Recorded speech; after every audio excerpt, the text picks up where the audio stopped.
screen.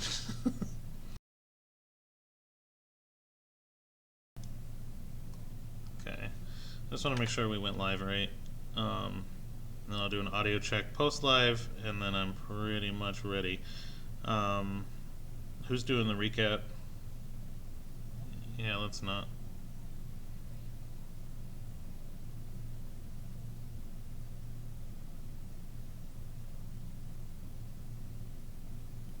Okay. Why am I not getting the go live? Did we get the go live? Why didn't I get the notification? Oh, so you did? You got it? Okay.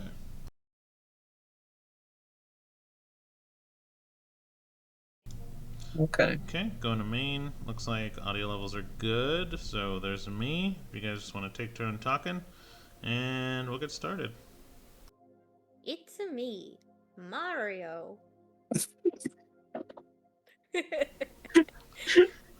I mean, everything's good for Doku and for Sophie so far. About to test me.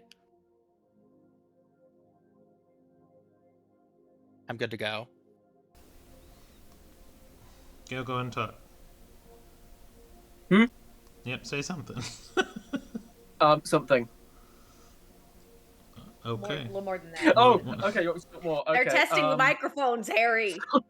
I heard you say something, and that was okay. I'll say something, and that's it. Oh my goodness. Okay, I'm assuming that was enough. How did he sound? Fine. Everyone was fine. You know, for not doing this for a month, the fact that that was like the smoothest setup ever. So, yeah, nice. We chilling. So go ahead and recap away real quick, and then we'll get started. Okay. So where we started last session was at the very end of the fight with the modified Warforged to basically teach us, hey, this is what the world's become in the last 2 years since you literally died and came back.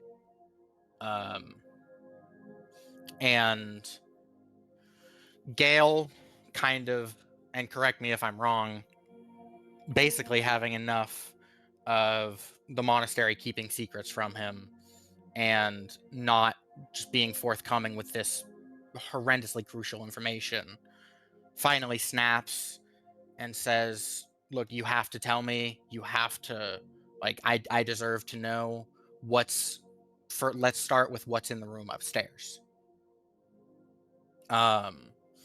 And he and Aerith had a little back and forth. The group went upstairs. Aerith kind of nudged Gale towards the door in a way to say, like, go ahead, go in. It wasn't locked. But there was no handle. There was a specific, like, finger hold handle that Gale could open. And upon entering, he saw this gorgeous room, sunlit, with I believe it was a stone table at one of the ends with a golden scroll on it. And he goes over to the golden scroll, opens it up, and basically, if I'm remembering correctly, finds the story of his life and what it was and what it was supposed to be. And then as it went further down to present day, it teared and split off into two different paths. And it was basically saying, these are the two paths we see for you. Which one are you going to take? One hasn't happened. One might. And when Gale put the scroll back down, he looks around at the room, and it's dilapidated, it's broken, it's grown over by vegetation, and that's when it's revealed to him by one of the monks inside the room, or by the only monk inside the room, that the monastery was technically never real. It was real, everyone in it existed, but they existed hundreds of years ago. And they were basically brought back through some form of magic bullshit that that for the purpose of Gale finding the scroll and fulfilling his prophecy or whatever. That's a little up for interpretation, but it was definitely about finding the scroll. And so Gale spends the next little bit understandably attempting to come to terms with learning that everyone he knows and he knew and loved from his entire life is dead, was dead, was technically never real, or at least not in his lifetime. And Cedar goes and checks on the she goes into the curator book and she checks to see about the Warforged and what basically what caused all of this,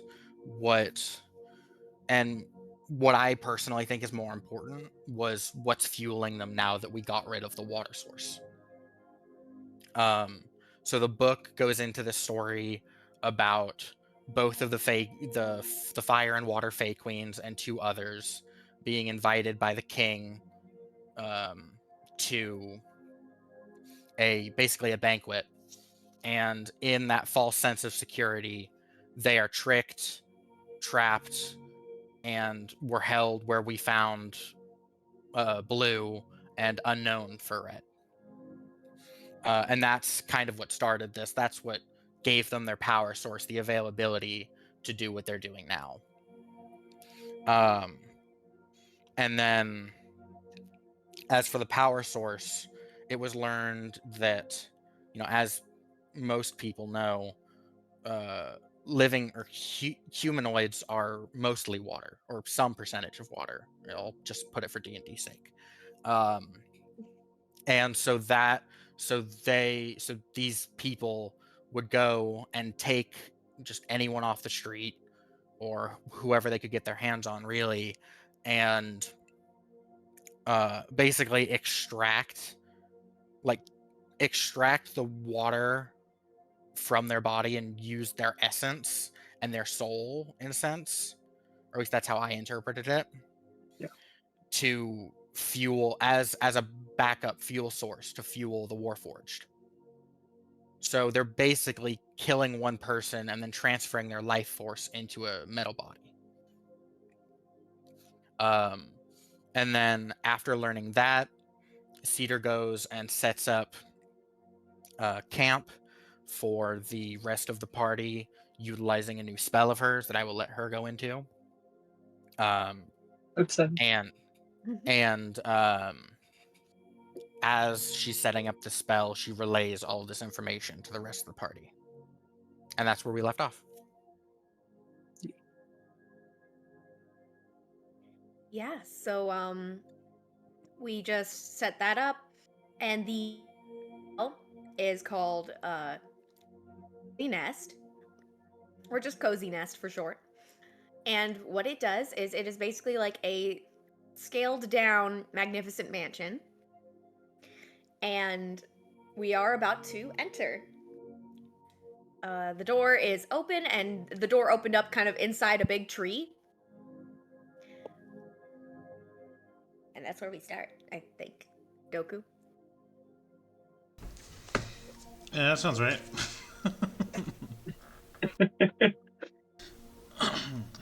We are. Alright. So yeah, the just for recap's sake, we'll say that the sun was kind of setting, and you kind of set this up for the overnight, right? I think that's where we were at time-wise. So the sun was setting, and then the tree kind of opens up into your kind of cozy nest, and yeah. So the party, as the sun kind of crests the mountaintop down, and darkness kind of fills the valley where the monastery once stood, you all enter the cozy nest of cedars. And I believe that you had like a layout, right, of each room for each person type of thing. each person gets to describe their own room. That's where we were gonna do it. So, Because Cozy Nest gets your intent and basically makes the dream room for you. so Nice. I will say that you do have kind of like a grand hallway with like a root vine staircase that does lead up to like a second floor. Um, and so the bottom floor will have like your kind of your kitchen area and your living room area in the center, and in the back of the room will be these root vines that wrap up, and there'll be a series of rooms with doors that are kind of stand out different for each person. Um, Kind of getting like Encanto vibes in my head. They're almost like slightly Nice. glowing with like fireflies and stuff inside. What about Bruno? we don't talk We about don't Bruno. talk about Bruno. Not in this We campaign. should. We should. I don't know, man. That's a twisted storyline. I can get really dark with that if you wanted. But I'll save you. Be a fun one shot.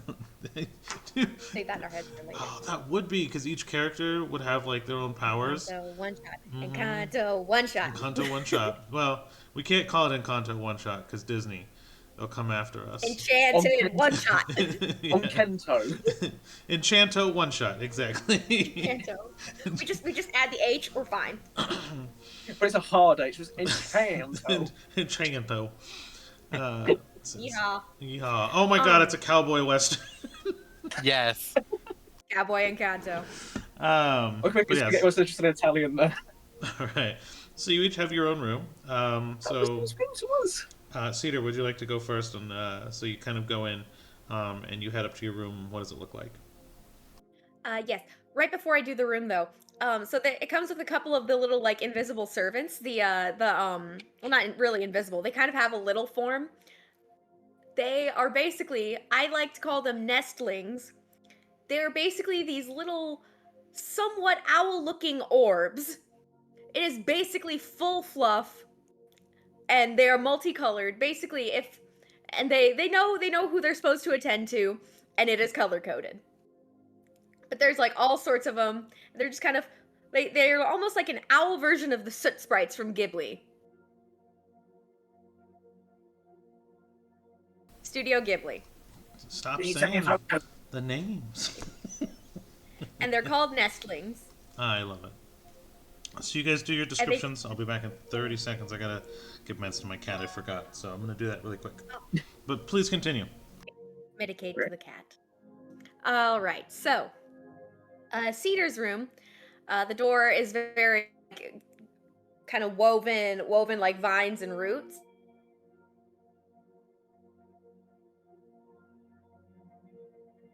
Mm-hmm. Sophie, you there?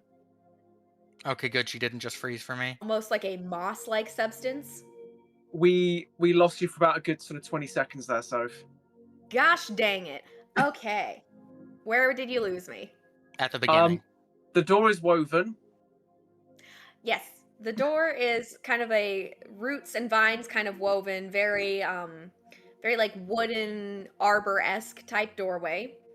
And on the inside, the floor is kind of a mixture of cool stone and an almost like moss-like carpet substance.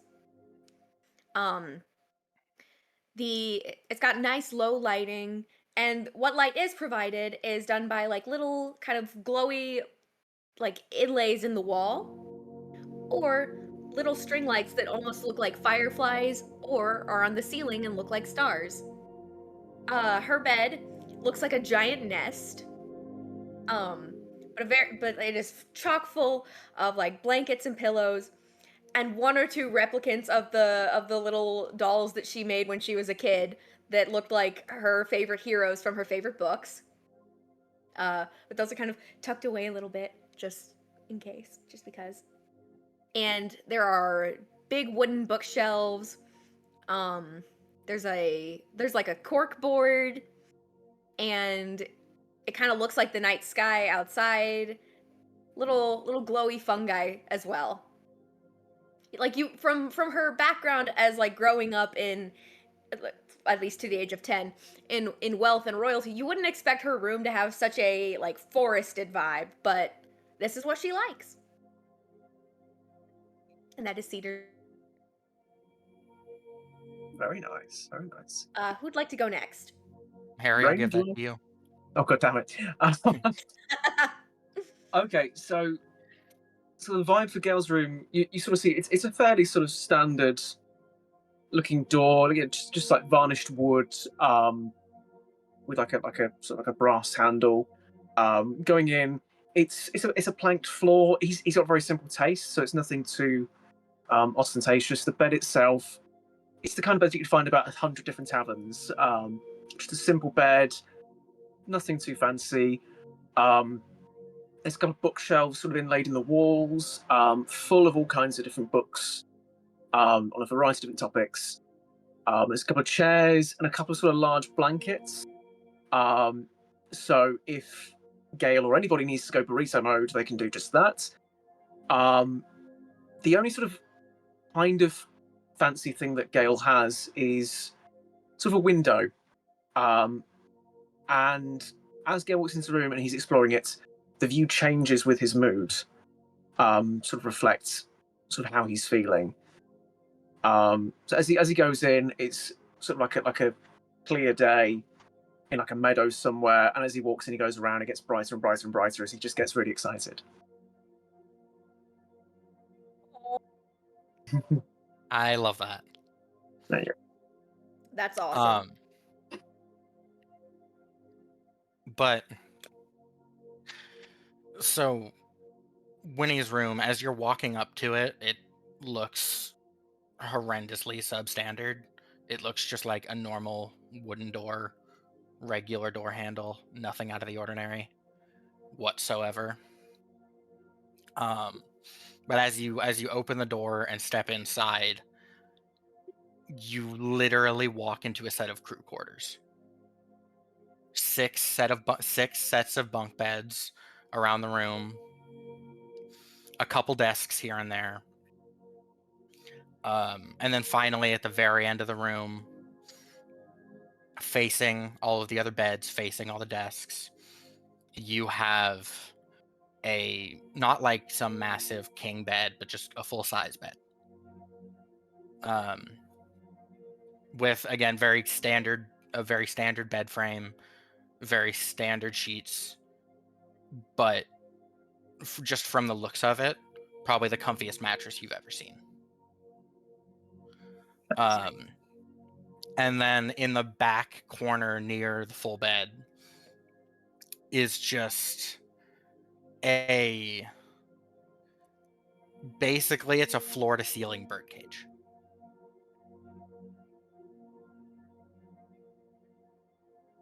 And that's her room. Love it. Love it. Oh, by the way, another thing about Cozy Nest is you're the only one who knows what your room looks like unless someone else is invited in.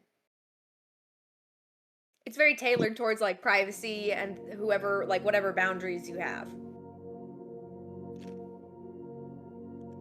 Nice one. Love it.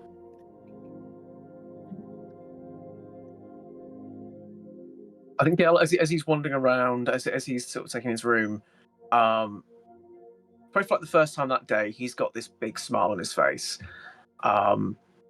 He's just overjoyed by the magic and sort of what Cedar's made.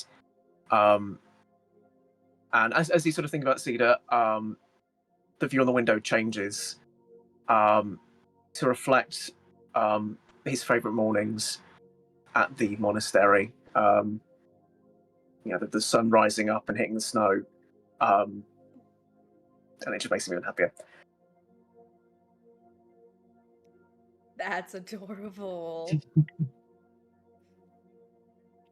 I think when Cedar steps into her room, the pseudo dragon is gonna kind of like wriggle out of her satchel and start like exploring. And the way that the walls are, there's like the kind of woven roots and vines thing kind of goes over the walls as well. So like climbing around it as if it's like a big cat toy. Nice. And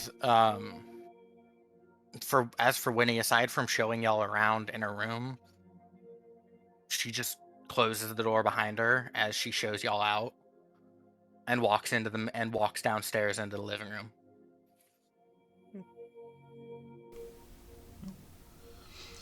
So this is where I'll kind of ask now that you guys have kind of done your rooms and established your areas, Room and tour. we'll retcon our fourth party member's room when they get back from their honeymoon. Yeah. But what is it that you guys wanted to do with your evening? I mean, I've got an idea, but I'll wait for you guys to go first. I think at the moment, Cedar's just kind of looking around, like kind of like inspecting like the work that she was able to do. Kind of like making sure like everything is as it should be. And just like also really enjoying the fact that, oh my gosh, I made this. She's also like picking up the little nestlings, like, oh hi. Like She's so she didn't cute. know what they were gonna look like either. That just kind of happened. But so as the next time Winnie sees Cedar, she goes, "Hey, how do I? Hey, Cedar, Oh, yeah. What's up, Winnie? do the nestlings, I think you called them, change color?" Um, I don't know. What color would you like them to be? I mean, this is kind of nice, but what the fuck? And she kind of gestures over beside her, and you just see this little nestling going off like a fucking rave. Just every color of the rainbow. Guess they do change colors then. Like, I mean, this one, it won't leave me alone. B, it clocked me really fast, and I don't like that. I think it likes you. Aw. See, I actually didn't know that that's what the invisible servants were gonna look like. Well, normally they're invisible, so I had no idea that they were gonna even have a form. That's kind of cool. And she kind of like looks her hands like, whoa, like my magic did that. Mine ended up being yellow, a little bit of green, and a lot of brown, a lot of ones matching my feathers. Oh, here's one. And she kind of like picks it up, and it's just this like puff ball with a beak. Little. I can't handle this. They're too cute. I can't handle it.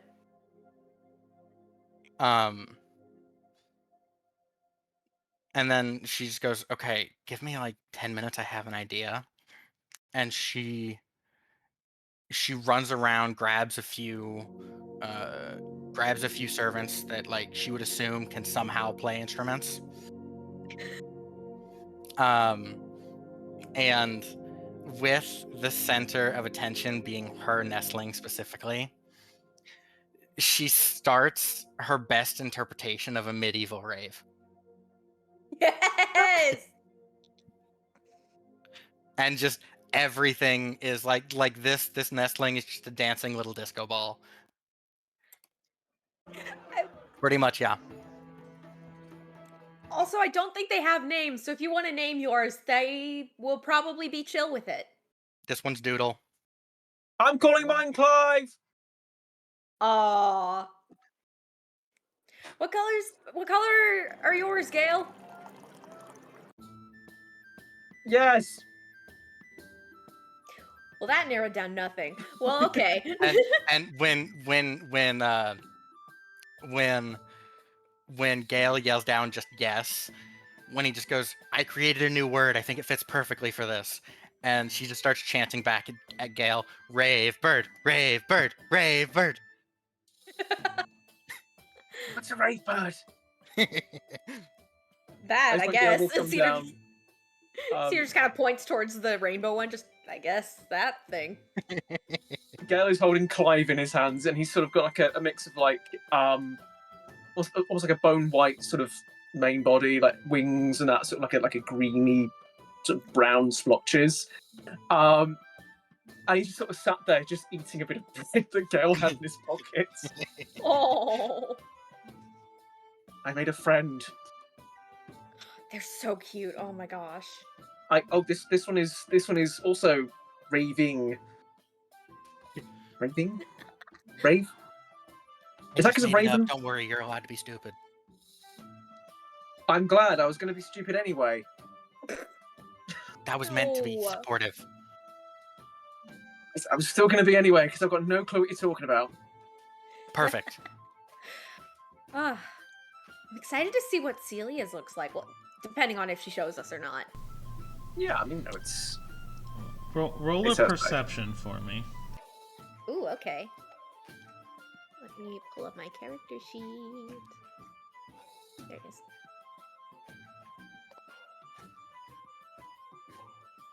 Dirty 20. Perfect. Nice. You notice next to our missing player's door, a very tiny door sitting right next to hers on the floor. Not big enough for a person. Huh. Probably big enough for Sophie? yeah. Oh, very funny. I was gonna say a small beaver, but that's synonymous. Yeah. Same thing. Yeah. But probably yes, a Getting small. Because I'm across the ocean again, aren't you? A small. I would say if you're right next to me. Yeah, I know, I know. like almost like a doggy door, like a smaller door right next to it, that has also kind of come into fruition. Hey, and she kind of looks at one of the little one that keeps kind of following her around. It's kind of like a cinnamon color with little like almost black like sesame seed looking dots on it. She's like, "Hey, do you know what that one is?" Do they speak? I don't know. I don't think they I don't know. I can. don't think they can. So what he does, or what the little suit sprite guy does, is he kind of puffs up and like closes his eyes and like kind of floats down, almost like he's sleeping, into your hands. Oh, I'm not sure what that was supposed to communicate, but that was really cute. I think it's tired. I'm just gonna, and she like kind of puts it on her shoulder. There we go. And oh it, my gosh. once you do that, it kind of pops right back up and then goes on about its business. Oh. All right then. So that was the message it was trying to send. Also, I did send you a message. I lost a note, and I'm hoping that you can help me rebuild it as a player. Yes, I would. But when Winnie sees Celia's door, and the other door next to it, and like hears everyone's questions, she just goes right up to the door and starts pounding on it and goes, "Hey, open up! Don't be pissy for so long just because you lost. Tell us what we wanna know What do we want to know? Do we want to know anything, Cedar? I don't think about we the do. door." Oh, right. Okay. I meant in general, like, you know. I mean, I suppose so. Yeah. Hello. You good in there? Don't be mad because you lost a bet. It was your fault for betting. I respect your privacy. I'm just vibing here. What should we have her doing this session? Oh, I've already figured it out. Just let me play this through. Okay, go for it. And I've talked it over with Charisse. Alright, go for it. But so she just keeps pounding on the door, going, "Just cause you lost doesn't mean you can be a wuss." Well, hey, come on now. That's rude. No, this time it's accurate. You don't have to point it out, though. Did you beat her at cards again? More than that, she tried to bet me. Ah. What was the bet? So that was fun, because see, she's kind of annoyed, to put it lightly, that I'm getting all the attention from her god and she can't even speak to her.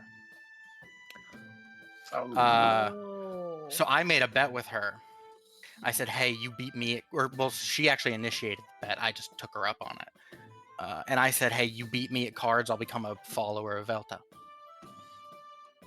But I beat you at cards. And you dressed like her for a week." Oh no. What does Velta look like? Well, from what I've heard and from what I've seen, because I specifically requested Kiddus when y'all first met her, back pink frilly dress, whole shebang. Oh no. Oh, this is gonna be. So I think she's just mad at me and won't leave her room, and even though she knows the bet doesn't start until she's in public for the first time. Okay, so she's got a bit of. Okay, that's. Oh, that's hilarious. Would you like a burrito blanket in these trying times, Celia? I can offer you one from my room. Oh. Man, she is not answering. Goodness. It's almost like she's. It's almost like I'm on a honeymoon Somewhere or else. something. Yeah, she's sitting in the room with a jar of Love honey, you, and she's Cherie.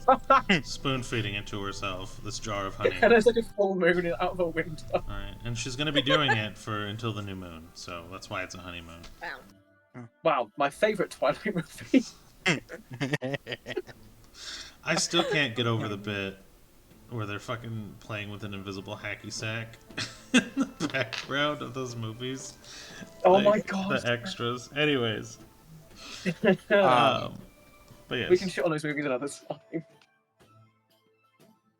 But no, but so Winnie just goes and she goes, you know what, whatever, just have your pissy fit, but show up if you gotta show up, yeah? Like, feel your feelings, do you, support that fully. But if you gotta show up, show up. We're good? She hears nothing in response and goes, great, and leaves. Cedar's gonna Okay. turn to Gale. Oh, this is gonna be hilarious to watch. Just I- this whole whatever between these two. Yeah, I just get too far out of hand. I know hazing can be a little bit kind of fun, but not funny, haha. Just more. I mean, You know, and Eris used to. When he mentions Eris, like his face just sort of drops a little bit. Well, I know a little bit about what hazing is. Which makes sure she gets You fed. Okay. Yeah. Like actually, or I'm See, I'm- fine.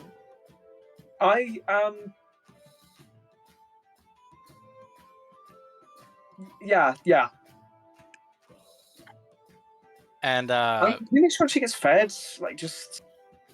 Yeah, I'll have some of the. Hey, and she kind of like turns to the little one that keeps following her around. Do you think you can get one of hers to bring her some food later on? You'll see a little arm pop out, and he gives like this little like one-arm salute before he turns back into a little puffball and scurries away. Oh my gosh, that's so cute. I didn't know The they Trebles had have a military. but so then, because I would assume you say this pretty quickly after I said when he leaves. Yeah. Or no, Harry. Oh. Yeah, I guess so. Or do you? I'm asking. I think he'd just sort of say it as it was in the conversation. I don't think he'd say it specifically after Okay. when he leaves. So it just happens. Yeah.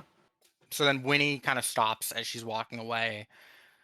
She goes, all right, yeah, I was right. You two, come with me. This might help. Oh. Okay. Yeah. Okay. Yep. And this should only take a second. So above game, Harry, you can still do what you got to do. Or what, Cool. what you want to do. Awesome. But she leads y'all down into the living room. And she goes, I was going to set this up in my room, but I figured we could all use it, so why not? And she pulls out she takes out her backpack, and in front of just like basically the fireplace area, or where a fireplace would be if there's not one, she starts setting up candles and some drawings, places a few random to y'all objects, and some food, some drink. And as she's doing all of this, she's explaining, and she's going, this is a newer practice for me in that I've only been doing it for about 8 years.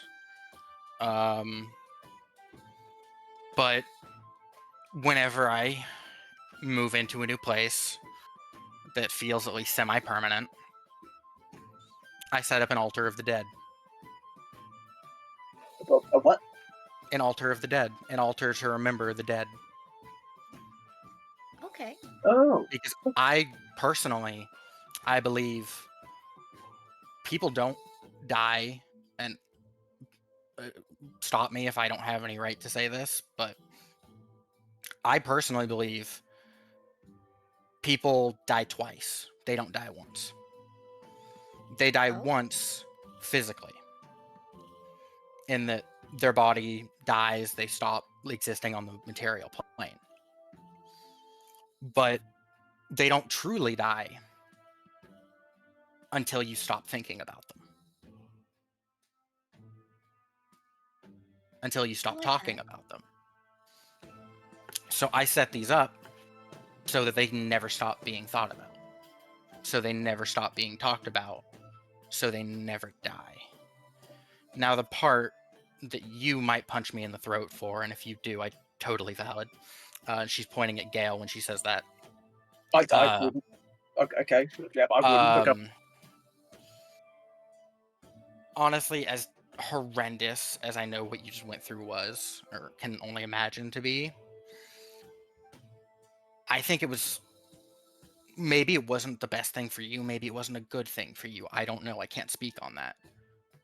But Right. for them, I think it was everything.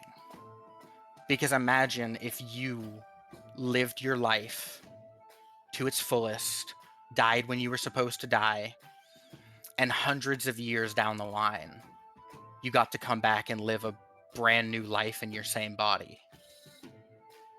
and give someone else a life they never would have had. Yeah. Maybe it was real, maybe it wasn't. But was it real to you? I mean, yeah. There Yeah, you it go. was real to me. And that's kind of what I'm, I guess, grieving over. It's them, and it's the time that we had. I don't know, And when I I found get that, and that makes sense, but here's the thing. You still had it. When they disappeared, those memories didn't. Your time with them didn't.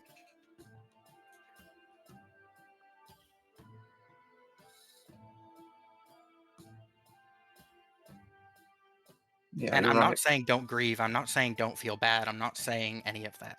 Feel your feelings. Do what you got to do. Just like I yelled at the other one. But don't let it hold you back.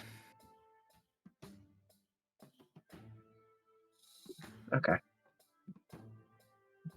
Take your time. I mean, shit, if you take off for a decade and we never see you, but you come back better, you come back feeling better, it's worth it.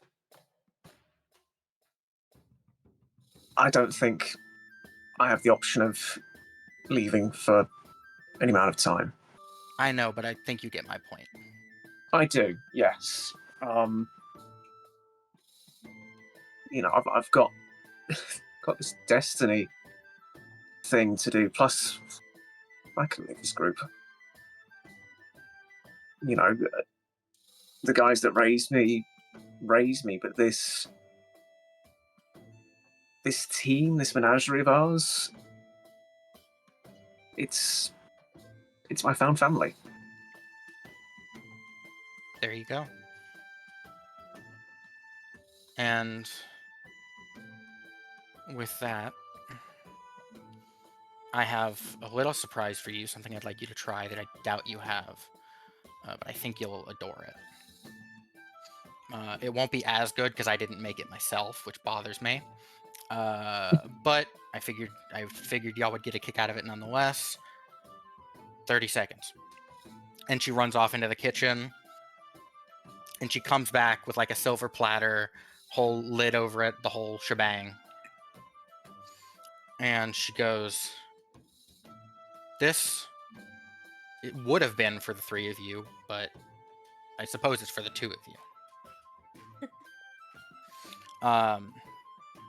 And she lifts the lid, and you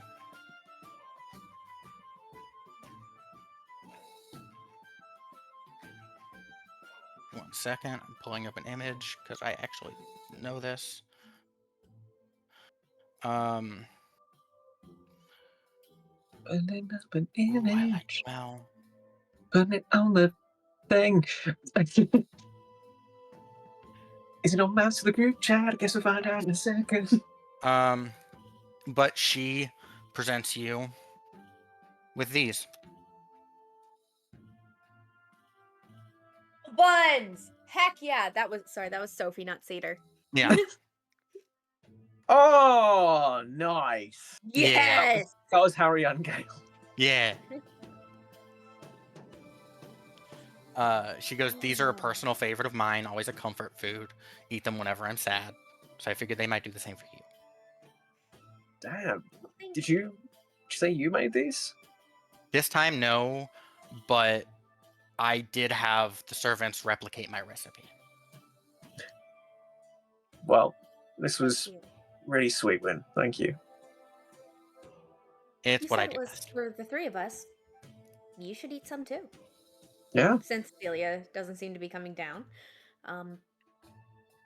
You're as much a part What of is this she? group as any of us. What is she doing up there?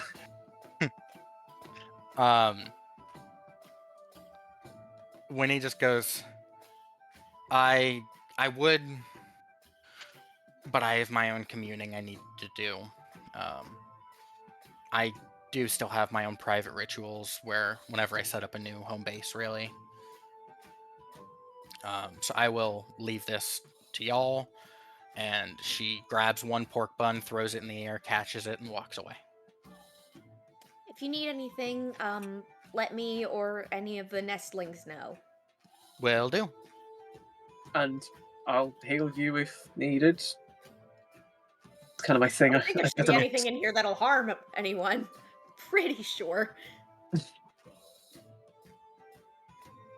But yeah, that's me. I call that a 97% of being sure. Hey, look, I know you're penchant for sharp objects, Cedar. Yeah. You're going anywhere, it's like a magnet. I know I said Cedar. This is really good stuff. Yeah, I know. I can tell when it like crossed the threshold. Yeah. But yeah, Cedar's gonna take a bite. Oh, that's so good. Oh my gosh. Oh my goodness. Wow. That's really good. I'm gonna have to ask her what the recipe is. Or I could ask the nest. Well, no, I don't think the nestlings can tell me. Still No trying offense, to Cedar. figure those things out. Cedar, no offense. Ask the nestlings. Yeah. No offense to you, but I remember the last time you tried to cook. That's valid. That's valid. Yeah, Although the passion. I did make the bread that Kiddos liked. The second You did. time I tried it. The And first we time didn't there have to was call any- fire, but the second time it was edible. Yeah, and we didn't have to call any fire volunteers that time. Exactly, which would have been really bad seeing as we just finished a war. So I don't think there would have been many. I'm busy saving people and Yeah. stuff. Well, do you like your room? It's perfect. It really is. Okay. Thank you. So glad. I've been wanting to make a spell like this for a while. You're very talented at these. Well, thank you. I always kind of was thinking it'd be better if wizards at lower levels could have something like this. Like, Leomund's Tiny Hut is good. It's a good spell. But, I don't know, sort of that home away from home feeling. Yeah. I feel you shouldn't have to be farther along in your journey to be able to access that. I like it. And I don't know, I've always felt like I'm at home whenever I'm with you, and now I guess it's official. Yeah, guess it is.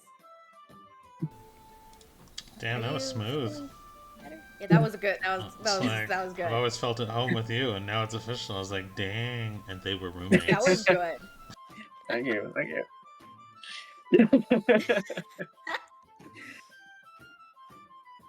Hmm. Yeah, you were saying? Um, I just wanted to check on you, especially after the altar for the dead thing's pretty nice of her. I just wanted to check how you're dealing with all that and like actually know because I mean, I'm not going to say outright that I can tell that you're lying a bit, but I can kind of tell that you're lying a bit. Is So it I am going to outright say it. is it obvious that I'm not being honest?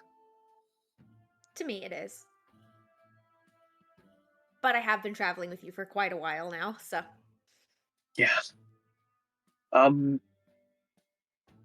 Yeah, I'm sorry for keeping this from you. It's okay. I I wasn't the most open person when we first met, so if I was mad at you for this, that'd be a little hypocritical of me. Yeah, but that was back when we first met. This is I don't even know how long we've known each other for, but that's quite a ways along. At this point, I shouldn't be keeping a secret from you. You're dealing with a lot. I mean, all of that stuff Aerith said about like destiny and stuff. I mean, I can't say I agreed with all of it, but it was definitely probably a lot to take in, I'd imagine. It kind of was, yeah. You know, I always thought of myself, and I still kind of do think of myself as just this guy who runs around, heals people, eats bread, gets excited about certain things, and just tries to do a little bit of good. I didn't think that was tied into any destiny or that I had this plan laid out for me or something. You know, this thing that's going on, this destiny, this spell plague thing, it's cyclical. And Yeah, knowing that I'm a part of something like that, it's scary. I can imagine. Yeah. And then finding out that they hadn't been alive for hundreds of years and were just sort of there but not. I don't know. That was another thing that just completely blindsided me. Yeah, I did not expect that either, to be fair. Yeah, I was expecting it either. But I think Winnie's definitely helped. That also has definitely helped, and hearing what she has to say has helped as well. It's going to take me some time. I'm not going to say that I'll be okay tomorrow morning because I don't know. I wouldn't believe you if you did say that, to be completely fair. These sort of things aren't fast. I mean, No. took me forever to get to where I am now when it comes to Strix. Yeah. So, I know it's definitely not the same situation, but I'm no stranger to grief. So, if you need someone to talk to, obviously, I'm here. Thank you. And I promise no more secrets. Thank you. How's everything going with you? I mean, the whole Bear Vein situation, Ah, we haven't really had yes. a chance to properly talk. I wanted to Yeah, check in with you. it's a lot. Um, I'd sort of hoped that if we made our way back to Bearvein, I'd be able to go back and say hello to people at the obelisk and I don't know, maybe show them that I'm not who I was. I didn't connect with anybody other than Mai, and I did that on purpose. I didn't want to after everything that happened with Shalius. I just saw it as a risk that I didn't want to bother with. And there were people who did try to connect, and granted, I don't think I was unfriendly, but I kept them at arm's length. Yeah. And I had hoped that I'd be able to show them that I'm different now. And maybe apologize for not giving them the chance that they probably did deserve. And I'm worried about Mai, of course. Yeah. I mean, I've never exactly had a model parental figure. And I would say she's the closest I had. Other than Strix, obviously, but seeing his ghost reminded me he was just a kid, too. Yeah. He looked exactly the same as the last day I saw him when we were down there. And that's younger than I am now. Even when you subtract all the time stuff, the basilisk, all that. It's, I guess, responsibility and pressure of that sort just kind of ages you. Yeah. And so I'm worried about Mai, because she, as alone as I felt during some of those years, it was good to have someone that took a chance on me, and I don't want her to feel like she's alone. Which is part of why I'm hoping to get to her and kind of tell her, hey, I'm sending someone to watch over you while I can't. I mean, granted, she's a very capable woman, but I think she needs someone with her right now. And unfortunately, I can't do that because, we have to stop the end of the world and all that. So, I was. I also think bringing her along probably wouldn't be fair after all she's faced. Yeah, especially not in her condition.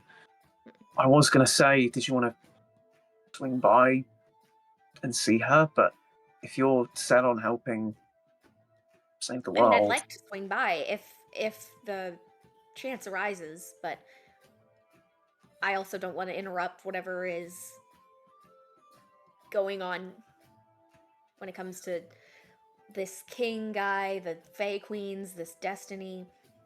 But at the same time, I should also probably tell her that she's not getting kidnapped.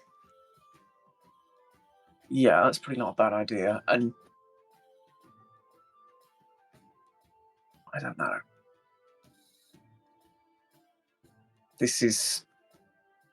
I'm kind of out of my depth on this one. I think we've been out of our depth since day one.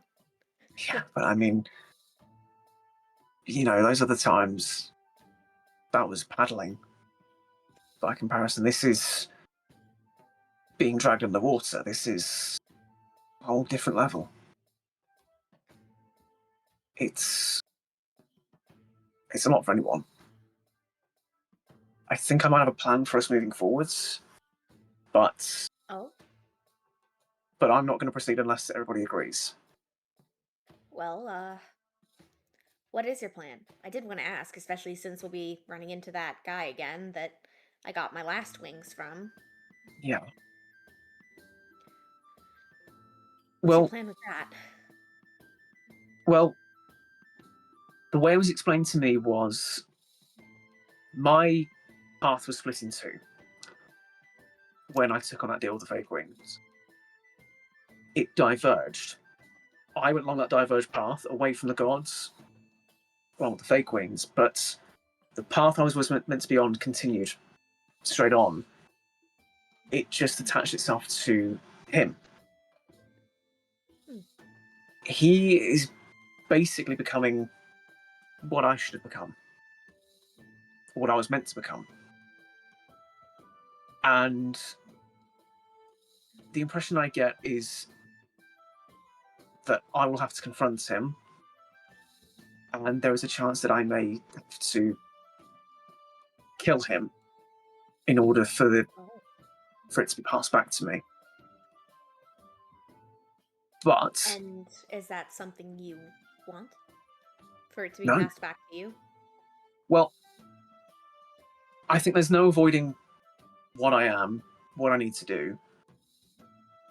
I think my journey remains the same. It's just diverted with the Fey Queens instead.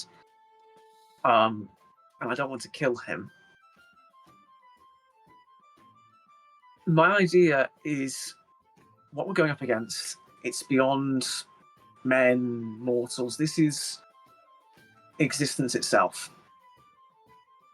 And as strong as we've become, we're just 4 people with some Fey Queens. We're powerful, but on our own, we're not going to be enough. True. I'm proposing that we ally ourselves with him, with Shanti, which I'm aware is treading down some roads I wouldn't want to go down. Yeah. Potentially, I was wondering about the Shanti of it all. yeah, the Shanti in the room. We've You got Doki sorry. with that one. She'll take kindly to the fact that you just used that as an elephant in the room. So her responses was like, "Did he just call me fat?" She's got a very good memory. Obviously. Massive tit. I'm kidding. Massive tracts of land.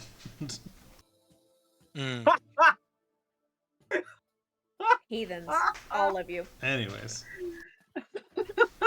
it's appropriate for her. She's wheat fields. It says. Anyways, I said teeth because elephants have massive teeth. oh, there you go. Yeah. Teeth. Anyways, yes, go ahead. Yeah. Basically, we've been traveling around. We've gathered contacts. I think if we're going to do what we need to do, we need to go in holding as many cards as we can. I say we cash in on some of those alliances, forge new ones. Potentially my dad. I'm hesitant with that one, but Oh, yeah. I mean, if that's what you want to do, I will support it. It's less a case The of what I. risk, though. It is a risk. It's less a case of what I want, and more a case of this is what we need, or this is what we could use. And we did kind of help him out with the Lolth stuff. True. The way I see it, He does owe you more than one. Yeah, take about 20 odd years. Yeah. But yeah, that's sort of what I'm thinking. I haven't ironed out all the details. Right. But when have we ever? Yeah. But unless anybody objects, I think this is probably the best chance that we have. I mean, I'm sure we'll need to discuss it with Winnie and Celia whenever Celia decides to emerge from hibernation. Yeah. And But any I action we think it's a take. good plan. Thank you. And any action we do take should be unanimous. Yes. I think with what we're going up against, with what we need to do, we can't have any room for doubt. We have to be united on everything. Yeah, and if the 4 of us aren't, then who's gonna be? Yeah. I mean, of course, when it comes to alliances, we have the guild. I'm not sure where my kingdom stands in all this. What with the drama at home. Yeah. Well, if we're heading back that way to converse with the champion of Shanti, then we could deal with that as well. Yeah. I can't say I'm looking forward to that. But this time we need to make sure that things are taken care of, if you get my meaning. Yeah, I don't want him coming back again. No, we can't risk that. Mm. And obviously I'll need to check on my sisters and cousins. Yeah. And my brothers.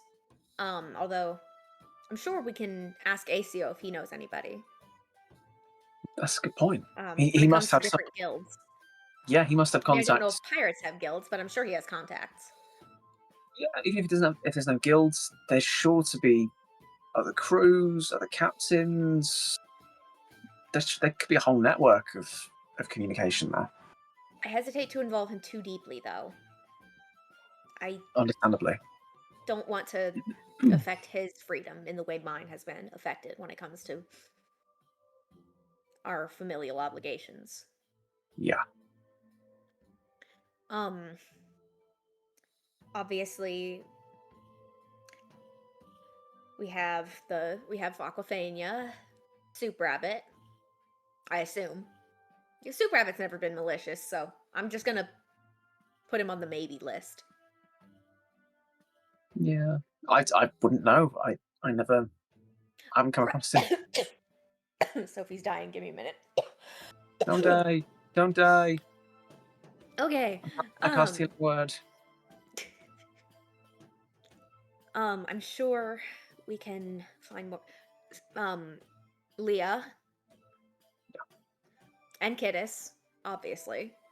Dimrin. And Dimrin, yeah.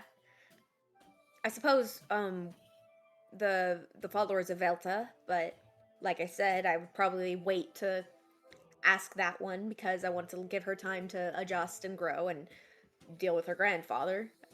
Yeah. We'll end up asking her how that's going, though. Yeah, I mean, all this is just it's ideas, it's concepts. It's True. not a real plan at this point. Yeah.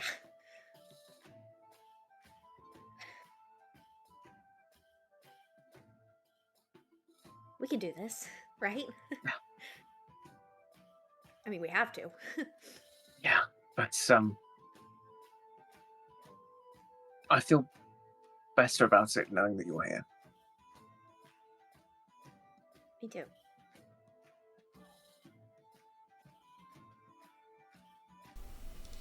Okay. And Well, with that, you guys Okay. spend the whole night just chatting and plotting, and in the living room, just talking and relaxing Yeah. and reminiscing and grieving and just bonding and sitting. For the first time, it feels like you're able to take a verbing. breath. And we'll say, 1 point of exhaustion because you don't notice. But natural light seems to be making its way back through the front door as the sunrise begins to peek back over the mountain as you guys just enjoyed each other's company and breathed for the entire night while Winnie did whatever the heck that Winnie does at night. We never know. Celia spent the night in the room. The only thing left out, you heard the door open and close briefly as a food bowl, an empty food bowl, was left out in the hallway. Throws it. And what's interesting is as the sun begins to rise, the tiny door that was next to hers disappears. Tiny door. The- Interesting. tiny door. I feel like as it starts to get light, Gale would realise and sort of walk Cedar back to her room, and so say we should Aw. probably get some rest. Yeah, we should get at least a little bit. Yeah. And he'll give her a hug. Oh, she'll hug back. Ew. Thank you. Be sure to get some rest, okay? Yeah, I will do. Wait. Remember how I said no more secrets? Yeah. There is one I've been keeping from you for quite a while now. Oh. Okay. And while they're still sort of hugging each other, he's gonna look into her eyes. Cedar Stradine, I'm in love with you. And he's going to kiss her. Oh.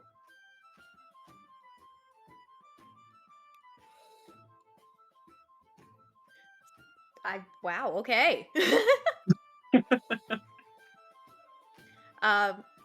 She's gonna kiss him back and be like, well, that was one heck of a secret.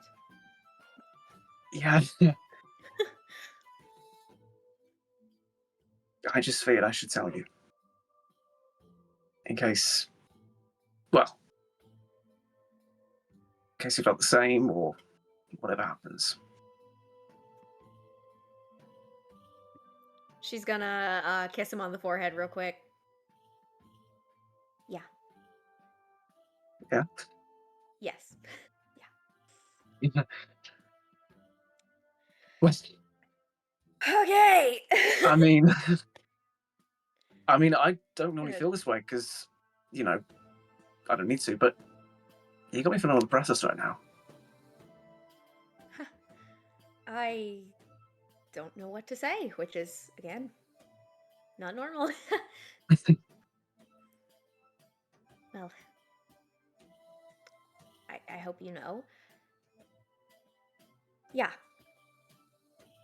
Me too. You don't have to say it back. If I you're will sometime. Have we lost cameras, by the way? It's just an abyss on my screen. Oh, yes, we have. Oh shit. Oh, and it was back for a second, and then it became the abyss again. Oh no, people haven't been able to see my face. Oh And it's no. back. Yeah, I think I never lost it. that's No, weird. it seems to be okay on Discord, Mango so. says it's been blinking, and it was the void. Okay, there we go. Oh gosh. You turned into the Thunderbolts. But yeah, she's gonna just kind of take his hand. I will be able to. Will you take all the time you need? Thank you. But just know I'm not used to this sort of feeling, so Me neither. good night. Can I see that? And she's gonna kind of like slip into her room and close the door. She's gonna look at the pseudo dragon. Ah! Luckily, the rooms are soundproofed, so nobody can hear her through her door. What?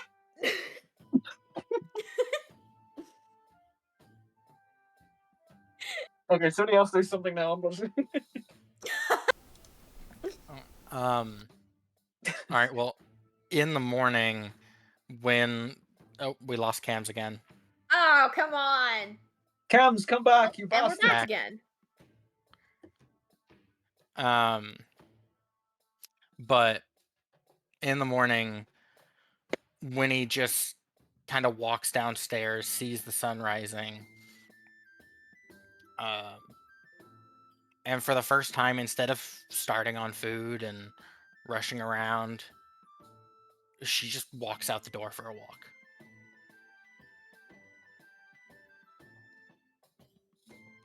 Good on her. Self-care. And then Doku, can I roll for my ability? As well as for yesterday?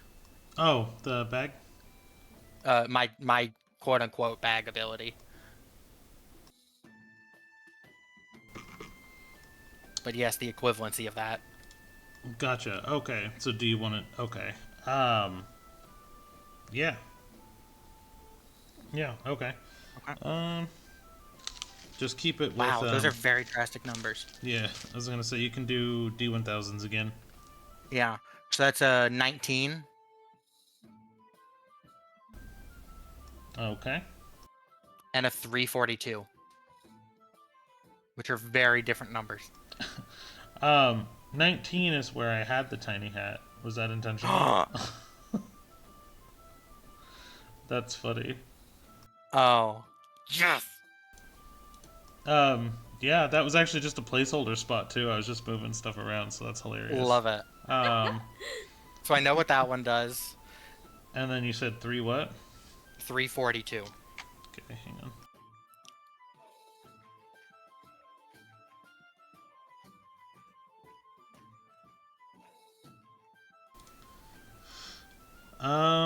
Okay. You got a tiny hat. Mm-hmm. And Or as Sophie calls it, a hat. and Love you, really. a petrified goat skull. Okay. Cool. Love it.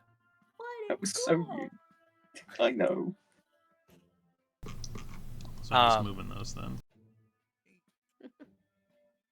But she comes back from her walk and everything's the same, but she's wearing a tiny hat now. What kind of hat? I don't know. This is important. I'm gonna have to think on that one. Important fedora. information, Rain. Yes, it is. When he's become a fedora wearer now. No. My Absolutely. lady. Oh, heck no. Just, why can I see if that happens? Cedar just opens the door, sees it. Get out of my nest. The funny thing is that was your. I didn't intend to actually give you your birthday item like that, but Yeah. you rolled it, so I was like, "That's serendipitous." Yep. Happy Buddy, why are we birthday. at GameStop? Oh my goodness. But yeah.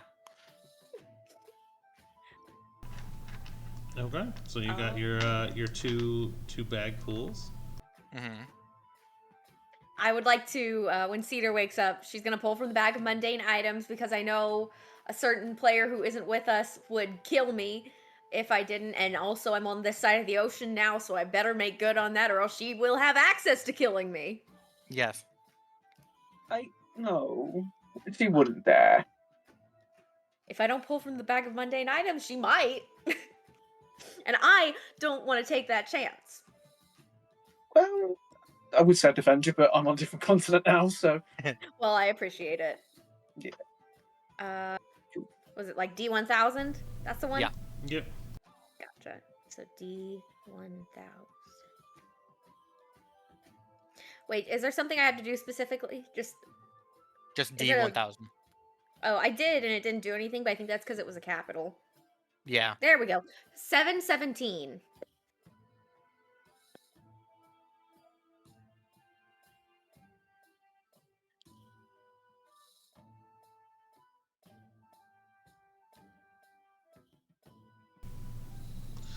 A small rod wrapped in leather that's been cured with giant's urine.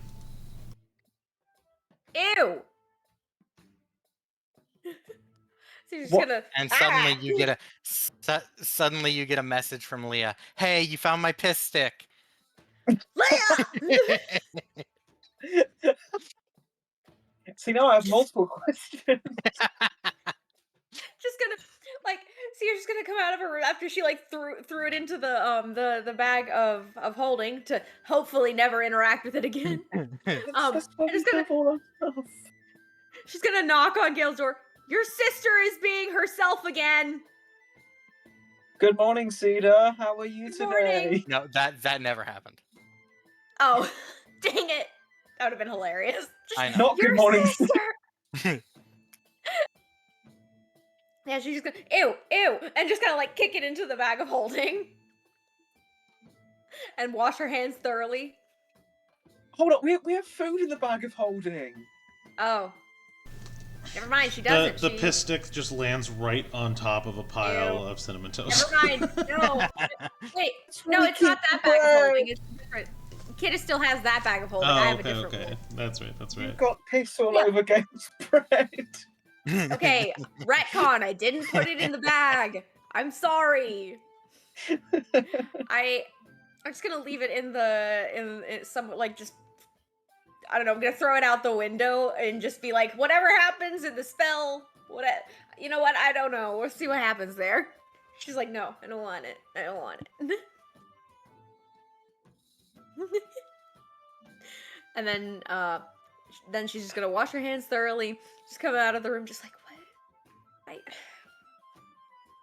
I need coffee. She's just gonna walk towards the kitchen. Go and ask one of the nestlings for coffee. Just like the strongest she can get. They will have already been brewing a cup of coffee, tea, and a couple of like continental breakfast items. So you see one of them just sitting on a stove with like a little magic stone open flame, and it's like flipping a frying pan that's like 8 times its size with some eggs, and another one's like doing the same thing but with like some bacon. And so there is like a small little continental breakfast being. One of them is like has a piece of corn that they're shaving, and it's popping out as cornflakes onto like this little bowl. And you're like, how is this even happening? And then like you have one that like goes inside of a pile of oranges, and the orange pops, and then it like all the juice kind of like drips down over the other oranges it is collecting, and then it goes inside the other orange and then pops, and the juice from the orange like filters down through the other oranges into like a little collection bowl. So it's like one's making orange juice, and so they're all just kind of actively preparing like a morning meal. That's adorable. Nice. Gale's gonna come down and see this and go, wow. No, right? It's so Cedar. cool. Your little nestlings. What? Yeah, I'm really liking these little guys. They're so cute. Please tell me one of them is making toast. Well, Doku is one of them making toast. Sure. Like as you said that, you see one like open like a flower pot, and the flower pot falls, and like a poof of like white fluff like explodes out, and one of them rolls out just completely white that was previously black. And you see its eyes kind of open and close and blink for the first time, as like one like brings over water and another one cracks an egg over top, and they're just kind of like now creating like a dough. One like flattens out. Well, actually, one gets pulled into 2 directions by 2 others and flattens out, and they use it as a rolling pin to then like roll out the dough. So much. It's like starting to like trigger my cuteness aggression at this point. Oh no. It's like the teeth get Having itchy. seen that in You're like, what? person, it is a thing of beauty. And the ones from last night are still putting on the performance that Still raving? Yeah, they're still Oh, raving. no.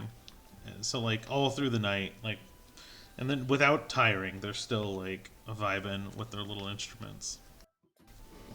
Let's mention the one that's sort of bopping the most. It's got like really sort of big bags under the eyes. Like we've been raving all night long. Like 2 of them for some reason have like Adidas track jackets and track pants on, and they're just like, oi, oi, oi. Like,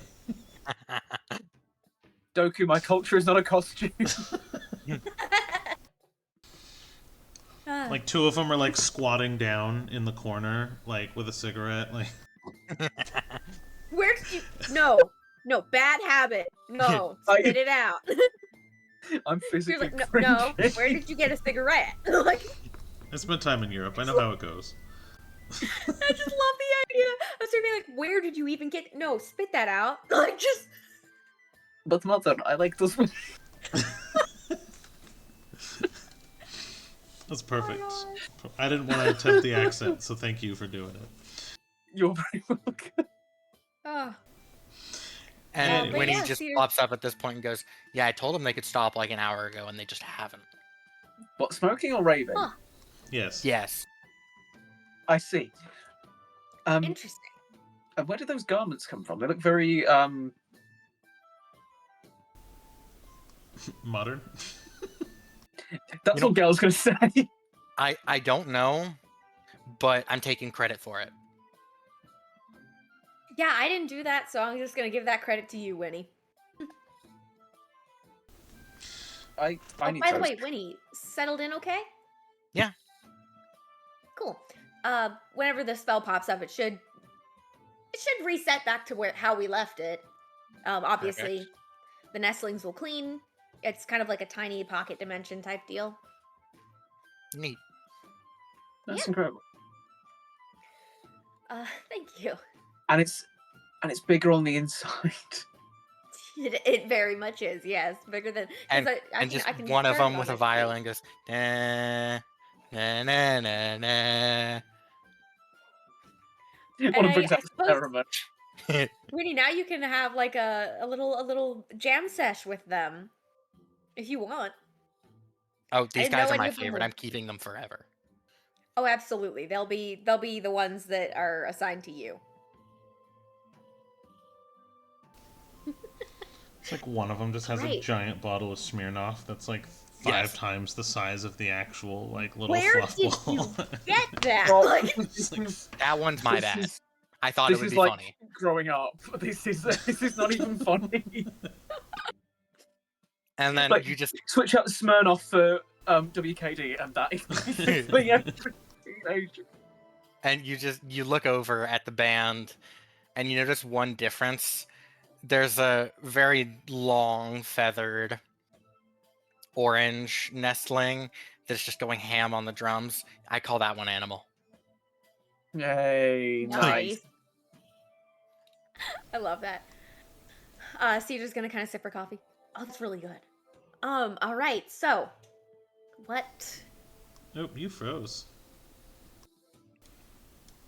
Anybody else? I think This yeah, I'm here. is literally the best face too. Hold on, I'm gonna get a screenshot. Yeah, no, this is the second time she's frozen now.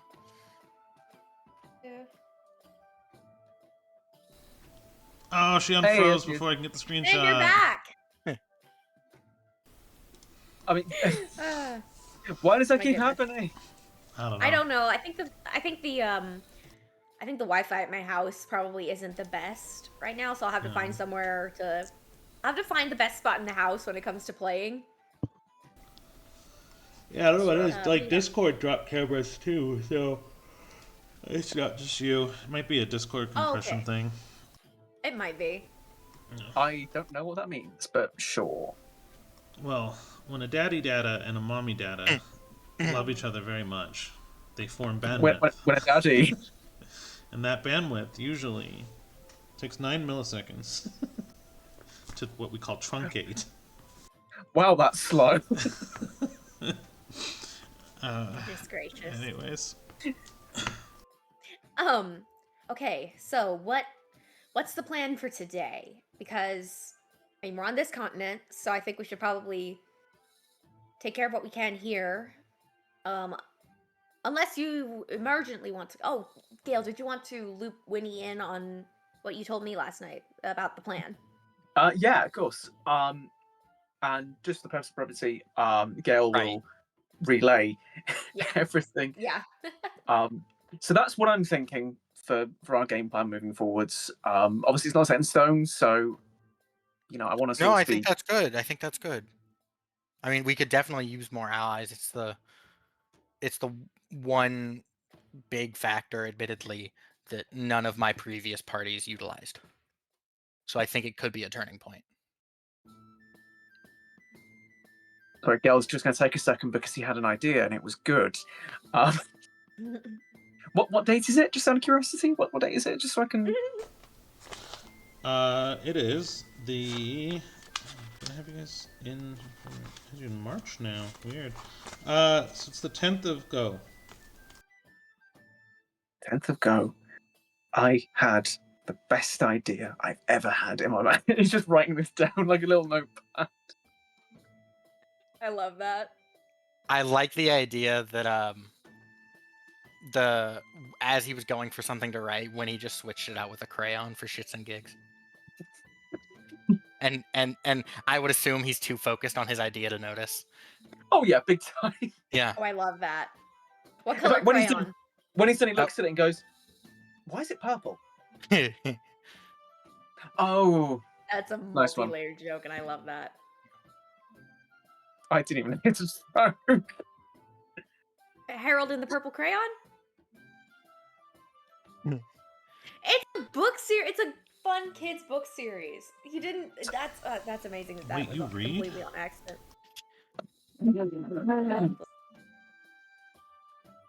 I didn't grow up with that sort of stuff. I think that might just be an American thing. Like we don't really have Maybe. that over here. Excuse me. We had It's a cute little series. The movie adaptation had Zoe Deschanel, so you need to like get on it. I know who Zoe Deschanel is. Um, yeah. Nice. No, we didn't have that in the UK. It's Really? yeah. Interesting. And I sort of grew up on like I don't know other stuff. I guess that we had the Gruffalo and that sort of stuff. Cool. Let's dive back in though. Okay. Yeah, that's So Try to you guys relay the be plan. mindful of the quest. No worries. So yes, you guys relay the plan.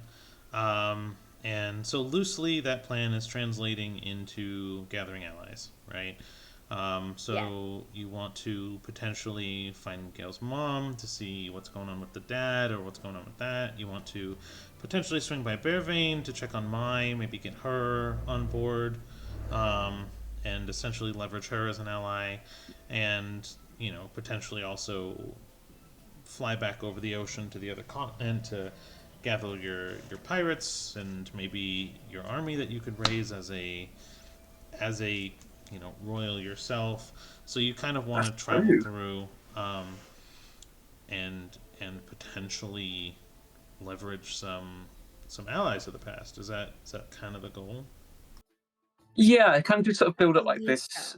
so. This last alliance of men and elves, Lord of the Rings, and maybe try and reach across the aisle, as it were, and try and get the gods and the fae on the same side, because this is creation. In theory, they should Don't be. forget Red. We need to get Red out of the. I was going to wherever she mention is. red. I was going to And mention we red. keep forgetting about that, and I feel really bad about that. So we're going to do all that. Start a revolution. Rescue red. Yeah. There's. We're going to have to speed run this stuff, aren't we? There is a lot to do. There is, but we've come this far. We helped banish Lolth, so that's something. Yeah, that is I'm sure something. if we need to, we can ask whoever's still in Manza Baranzan. Yeah, that is an Although, idea. I would ask them kind of later on in the process to give them time to rebuild and recover from the war. Yeah, that's a good idea. We do not want them to be dragged into another war straight away. Exactly.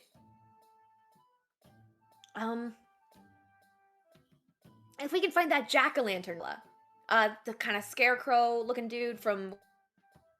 Oh yeah. You mean the one you ran into in Shadowfell? I think we lost Sophie again. Oh, And dude, look at the best face faces. that she's pulling.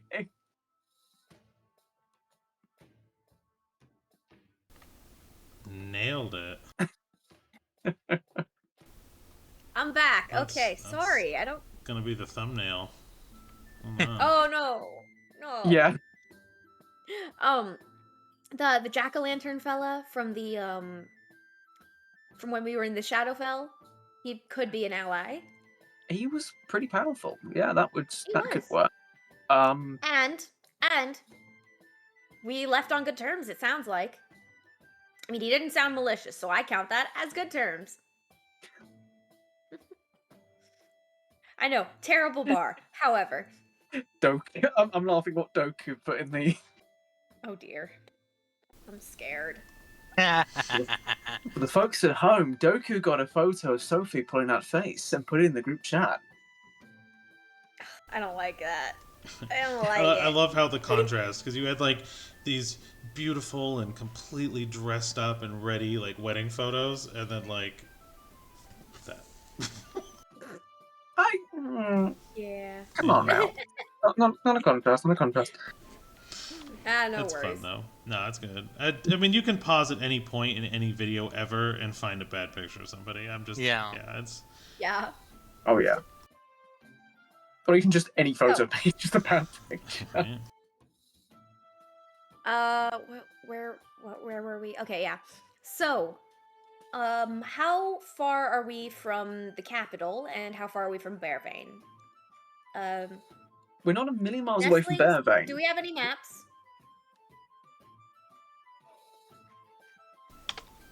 You have a general idea. You guys are on your home continent, so I mean, you guys, this is your. You have a general geographic idea of anywhere you want to go. I mean, all of you spent. I mean, the school was here. Bearvane was here. The capital of the country is here. Like, you guys all have a very general idea or direction of because you guys are on your home continent where we started the campaign. Right. Okay. So, how long of a trip would it be between where we are right now and Bearvane? Flight, Bearvane, day and a half. Oh, yeah, if we use the ship, that's really quick. Yeah. That I mean, worked really well. on foot you're looking about like 6 to 8 weeks, but through flight it's really not going to be dang. absurdly. Yeah. And that is if Gale gets them correct and doesn't get lost like he did the first time he left the monastery. Should not have given you guys the power of flight. No, it's good though. Oh. It can go wrong in so many other ways. So, would you be okay if we headed to Bearvane, We could, kind of on we our could head, way to the capital? we could head to Bearvane. We could do the capital. We could also. I might ask the curator if there's any information about where my mum potentially could be. Of course. Yes, yes. And Cedar is gonna pull the book out of her satchel and kind of like plop it on. And we've lost her again. All right. Nice. This one's not as bad. Not as bad. Yeah. Pretty solid. No, she's still 2D.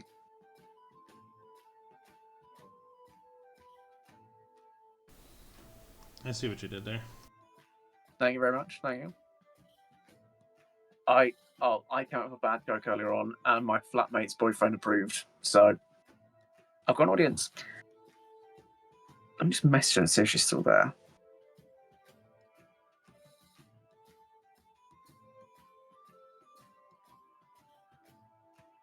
Also, I'm loving the music this time. I know, right? It's the rave. They're just raving the whole night. That's what this one is. Mm-hmm. I'm gonna throw something at the wall. Hey, Welcome she's back. back. Hi. Hey, Hey. Are we back? you are. We're back. Yeah. There we go. No, she's gone again. Sorry. I don't know what's going on with the Wi-Fi. I'm not even in my own room because I'm trying to fix that. It sounds like the router is probably turning channels off to reduce range. So you probably actually need to reset your router. I will and definitely modem. talk to my parents about that after today. Yeah. Just unplug it, plug it back in. It's no big deal. It just will shut your internet down for like 5 minutes, that's all. So So make sure Gotcha. no one's downloading or watching. Yeah. yeah. So if it gets too much worse, what we'll do is we'll take a 5 minute, and you could potentially reset everything and bring it back, and then we'll go Yep. from there. So no worries. But Yeah. yes, you We pulled also the book prep out. on. Sorry, what were you saying before that happened? You pulled the book out, and then you froze. Yeah. Oh yes, the curator book. Hello, curator. How are we doing today? And the book kind of inscribes a message. Fine, thank you. And you? And then you just kind of see it all in writing. Doing well. I was wondering, you know of my friend Gale. Would you happen to know where his mother is?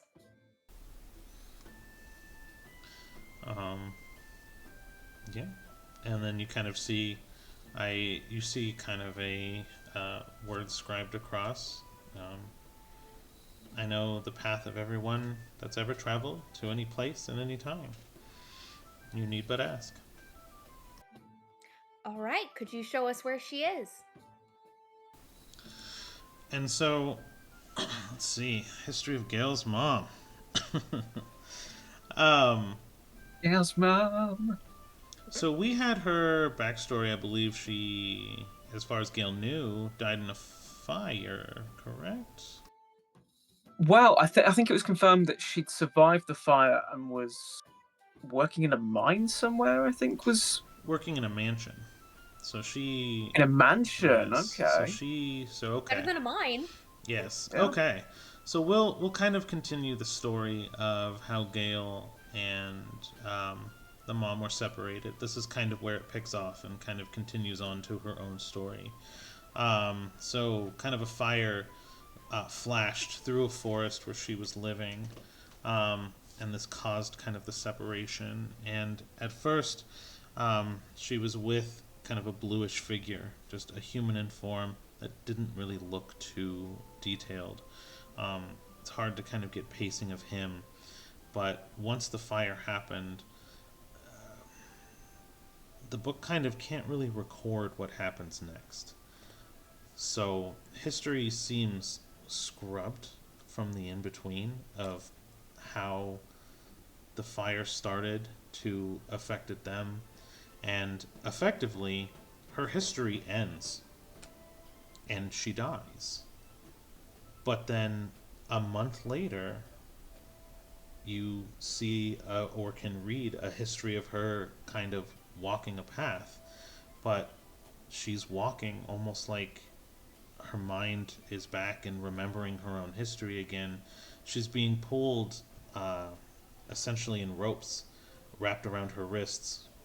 She's walking slowly behind horseback, behind someone on horseback, and he's kind of like a mysterious, strong, armored figure with scimitars.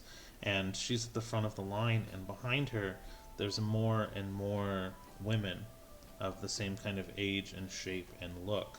And you can kind of see that she's almost in kind of been collected. Her first memory after the fire is her walking in tied to multiple slaves in rags, essentially.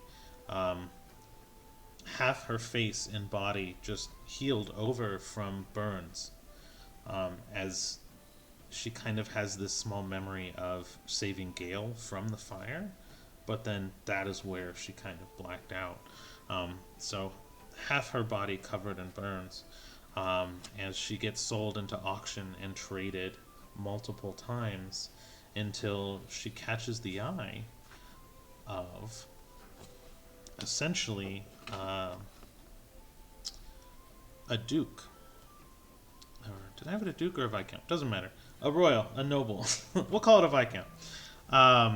And he actually buys her at auction and essentially has been keeping her in his mansion on his land, surrounded in gardens and living in lavish things. You just see a history of her every week getting a new tailored dress that's extravagant, and she essentially just lives in the top room of his mansion as a doll. Just a plaything, essentially, and he dresses her every week and comes and goes. And he essentially has multiple rooms on the top floor with different women, that one every week, that he just kind of uses as a figurehead, a conversation piece. And that's how she's been living, just with food to survive, no real entertainment, just in solitude and boredom, as someone comes and goes and just dresses her, as she just sits looking out at the property through a window of the top floor that she can't escape from. She yearns for freedom, and she writes to herself when she can get paper and pen, her own stories and her own memories of what she can recall.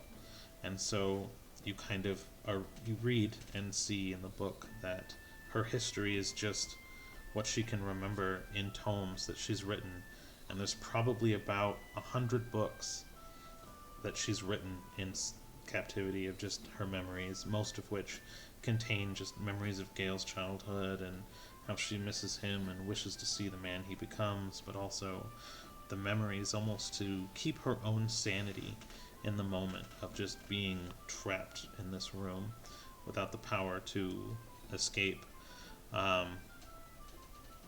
And you have her name and a very good description, if you needed to check in on her ever. But you just see chapters and chapters and chapters of just the same thing, and you kind of get the idea that for the last however many years, this is all that she's been doing. But yes, I did have her in Captivity of a Viscount, because I have a rough royal tree set up for the king and all of his lords. So she is actually very close to the capital, only about a day's travel on foot, that this lord kind of oversees a portion of land right outside of the main capital. Alrighty. Oh, Gale. That's not good.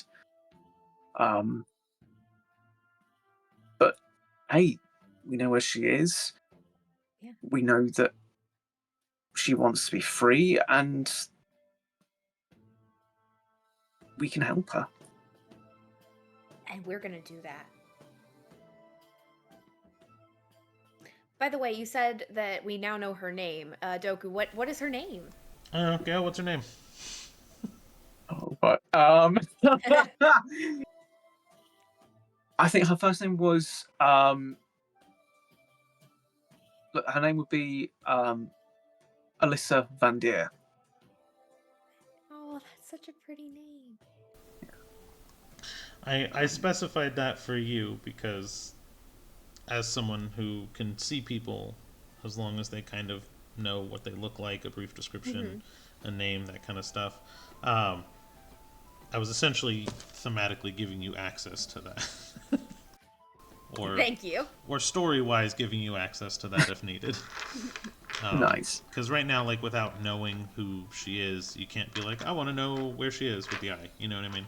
Right. So that was the... Yeah. That's all I was trying to do there. And that's why I hadn't asked Argos about it yet, because I didn't know. Yeah. There you go. So, Van Deer, would that be... I mean, until we know about your father, and I mean, I guess whichever one you choose to go by, would that be your last name? That would be my mother's last name. So I guess that we know. Dad's kind of my father's kind of a god, so I don't know whether he would have a last name. Would gods have a last name? He I've is... never asked a god that before.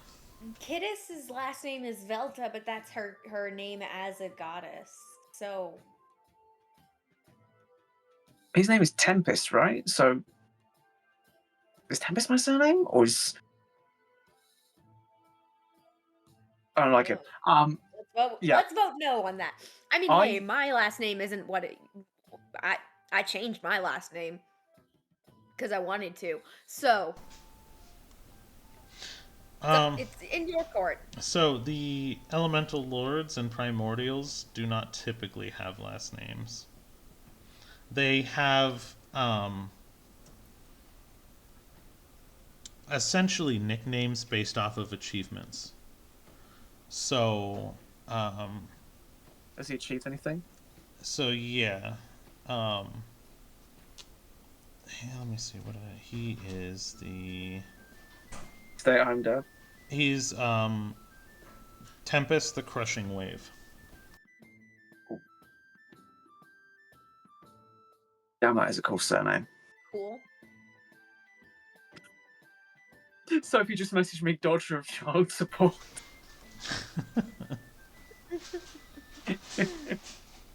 Oh. Yeah, I don't know if I would. I could take on Van Deer, but I mean, I've gone this long without a surname. Is it needed? No. Just makes things easier when it comes to legal stuff. I've found out. Apparently. Or I could be like Madonna. I just have one Madonna? name. Have you not heard of the Okay, bard Madonna Madonna? I know the bard Madonna. Yeah. Oh goodness. I mean, hell, Hey, who do you think trained me? Is that canon now? Is that canon now? Please I'm make willing that to make canon. that canon. I thought you were Yes. trained by the bard Sabrina Carpenter, not to be confused by the carpenter Sabrina Bard. Next one-shot character dropped. Yeah. So Sabrina Barnes, the carpenter. I love that. Okay, so she seems pretty close to the capital. So, Gale, what do you want to do? I mean, it is your airship after all. It's our airship, Cedar. I'm not taking ownership Yeah, but you're the of the captain. ship. I was trying to do a bit. For insurance purposes, it's registered in your name. For insurance purposes, I should not be registered on that. For insurance purposes, it's registered to Gale Tempest, who doesn't exist. Who does not exist. It's a legal loophole for the tax man. Yeah. Bearvane's in the opposite direction of the capital, right? Okay. Let me map. Hold on. Kind of, yeah. I mean, let me see. Hold on. Because if it is, I might suggest we do Bearvane, turn around, and then head towards the capital. Try and get Gale's mum on the way, and then, start the revolution and bring pamphlets and just Scams are gone. Just pamphlets. Yeah. So it's kind of oh. So you guys will kind of cross over. Scams are gone. Damn it. Okay. Sorry? Thank you. What's gone? Cameras. Oh, that's fine. I can pull funny faces. Should be up now. Yeah. So it should be fine. Basically, you cross over areas near the capital, like if you were just to go straight there. So you'll actually be able to kind of get a lay of the land as you pass over. But it is kind of like, so the capital is kind of centralized. Bearvane was lower right of the main portion of the island. Okay. Yeah, as long as you're comfortable with going to Bearvane first, then I don't mind. Yeah, I think for peace of mind for you, and also making sure Maya's okay. And yeah, we pick up my mother. It might be that doing that could potentially weaken capital. If this is a Viscount, it's important. He's got massive tracts of land. It could be that we could really cause some damage. This is a serious moment. Yeah. And I'm gonna keep the whole who I am thing kind of close to the chest until I need to. However, if we need to use that to get into the Viscount's kind of house, palace, mansion, that's the word. Yeah. If we need to use that to get into the mansion, I think we can, so long as word doesn't get out that, because I don't want this king guy knowing, especially when it comes to the very real possibility that he and Silvico were/are friends. We still don't want him to know that we're coming for him. Exactly. That makes sense. Which is, again, part of the reason why I haven't spoken with my living siblings other than ACO. Yeah, that's also a good plan. It might be safer for them if they don't talk to me right now. Yeah, and if they don't know where you are as well, they're not going to be accessories to Exactly. you. Or to, yeah. So, to Bearvane? What do you think, Winnie? Yeah. No, sounds great. Cool. All right. Well, Okay. Captain Gale, let's get this show on the road. I see that. I gotta give you all time. And I guess they head on their way. Okay, so I'm just gonna change our music. Dun, dun, dun, dun, dun, dun. Why is the bread gone? Where's the bread? So you guys kind of exit the tree around midday. about noon, in fact, actually. You guys stayed up all night. The sun started to rise. You had breakfast. You got a couple hours of sleep. You continued talking and relaxing. So you did take a little bit of a short rest. So you kind of clears your exhaustion that you had from staying up all Oh, yay. night. Nice. And you guys step out of the tree and Hooray. stretch and hit the midday sun. The valley is really only half filled with sun at this point because of where the sun is as it's starting to kind of apex over the mountain. But something interesting is happening with the sun. As it kind of fills the valley, you notice that there are beams that are shining through the mountain that actually are kind of all focusing onto one specific spot. So as it shines through the mountain, it almost is bending the light towards a single spot. It's a few hundred feet above the monastery. I want you guys to roll a perception check. I'm good at this. Okay. Please be good. Please be good. Tell me I have advantage. I want advantage. 16. Just like a good roll. 1 plus 6. That's a filthy 20. Nothing. So, ouch. 18. Okay, so you guys, I mean, you're not under duress here, so these are all good rolls. So it is pretty far away, but you immediately gather that this was intentional. That the light shining into this spot, and you kind of look at that spot, and you see that something is there. Looks like a statue or something. And it's completely intentional that this mountain is kind of curving the light to focus on the dark side of the valley above the monastery, the way the light hits. And as the kind of minutes pass, all of them cross over and then are kind of actually now starting to separate outward from that spot as time is like slowly passing. But there is something there. And anyone who actually, you all kind of see it, there seems to be a glint or shimmer standing out against the stone. And you all kind of see it at the same time. Can Gale fly over and investigate this a bit closer?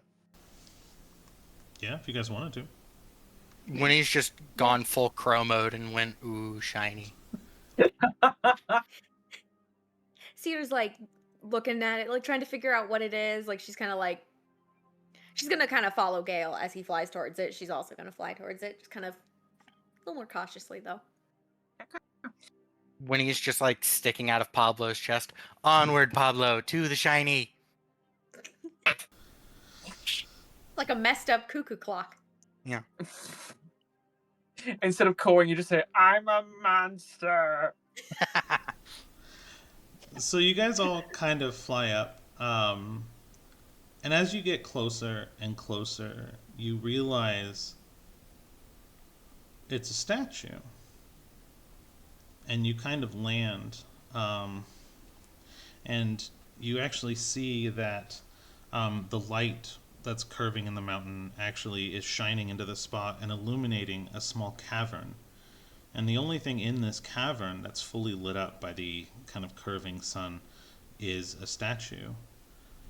And it's of Leah. And in front of that statue, there's an inscription. And it says, "Here lies You motherfucker. the body of Leah." And it just has quotes. It says, "Thank you for letting me also be a part of your fate." And you realize, Leah was dead too. and this is her physical form, because when stone giants die, they turn to stone. So you're standing in the exact spot she died, waiting to serve her fate.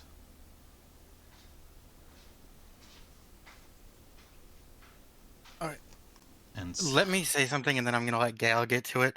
You Okay. retroactively killed my character and didn't tell me. I mean, You you're, didn't Dick. know? I mean, kind of No, alive. You didn't. I learned about the monastery this morning. Literally like 9 hours ago.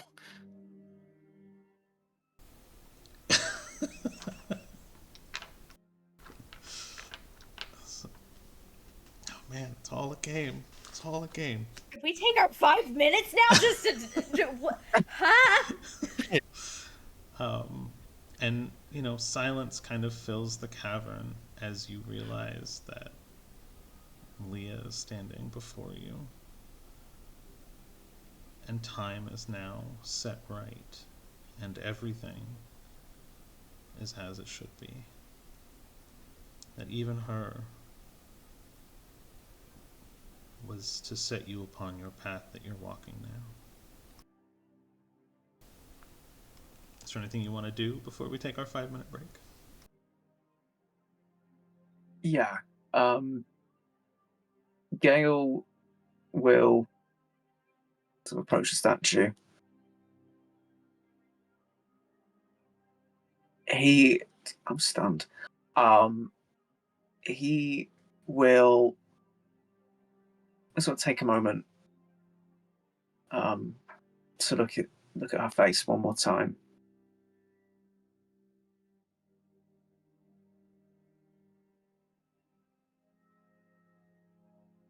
Glad we got to say goodbye this time.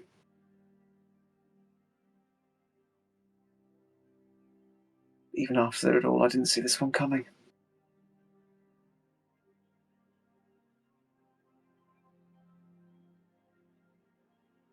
I'm sad that you're gone, as I'm sad that everyone is gone. But I'm happy that we got to meet. Even if it was centuries after your passing.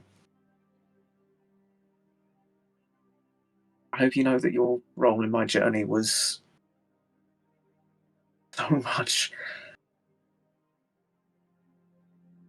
You helped guide me and shape me into who I am now. And I hope that knowledge, even just for a little bit, gives you some rest, some joy, wherever you may be.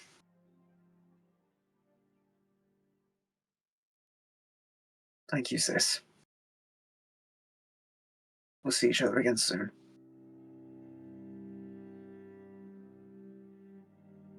And he will step back from the statue.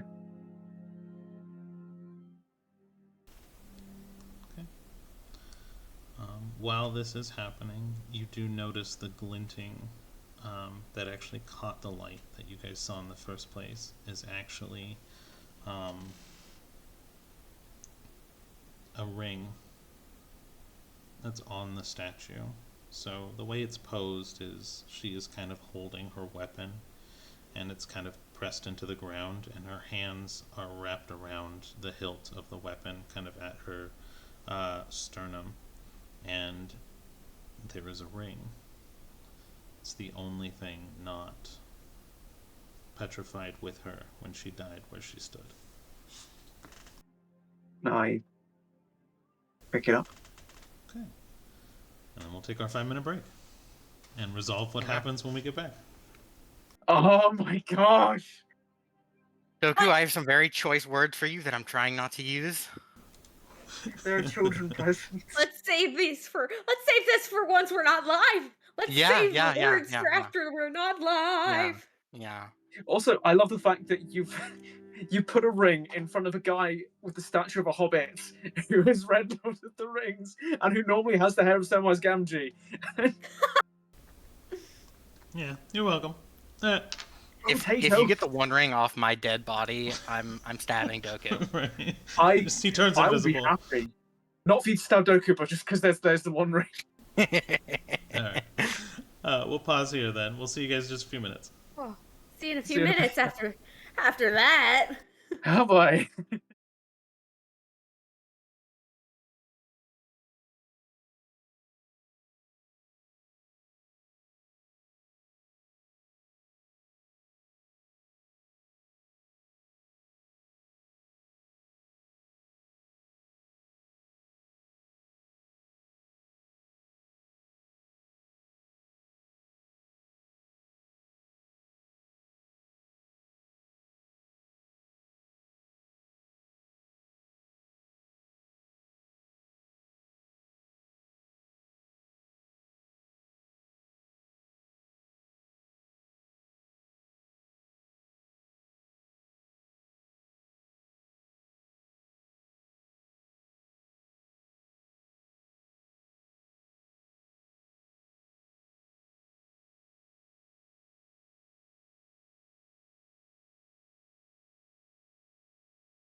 I don't know.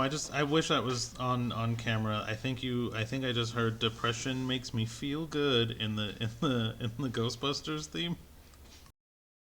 Hang on, I'll send it over to you. What I was basically referencing. I sent it to Sophie. In messages, and it's Tom Cardy. It's all about like repression. Hang on, let me see if I can do this. Here we go. I understand technology.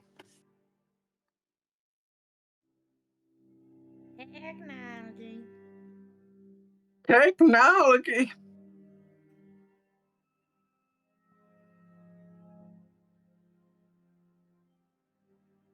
There we go.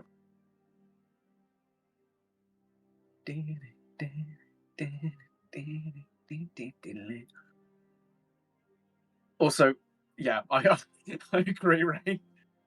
Mm-hmm. I mean, I wasn't even there, dude. I was there, and it was rough as shit. I mean, you're already dead. It's fine. Yeah.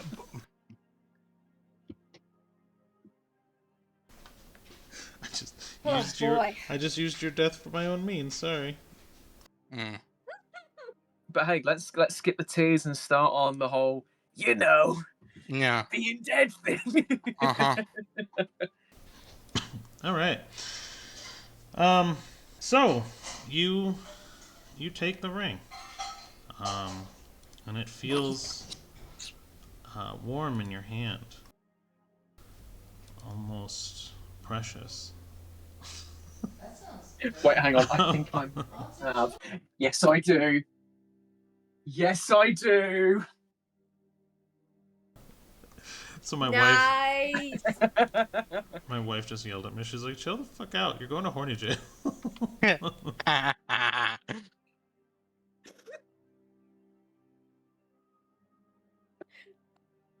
That's right. Keep an eye on it. All right. So just kind of getting the map up, right? Trying to find this like alcove map, which I had, but now I cannot find.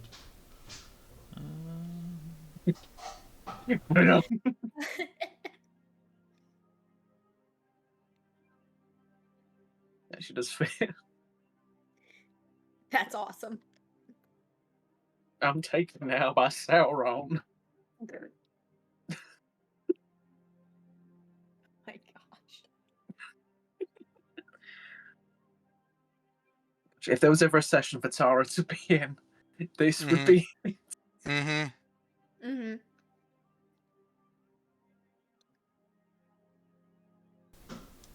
Just getting everything squared away really quick. Gotta get your tokens to the front. I'm trying to find Winnie's token. I think it's on the left. Wait. Wait, are we in combat? Oh no. Come on, you son of a kill gun. my best combat character and then face me with a combat right after. Well, hey, that sounds like a you problem. I mean, No, it's technically it's a you problem now. Everything in Gale's life is a him problem. You haven't got to remind me. Okay. Okay, so you guys are all just kind of chilling around the statue for now. I see a void. Oh yeah, you It's guys, cool. you just don't even have your fourth, so this is gonna be fun. Oh, great, we don't have the frontliner.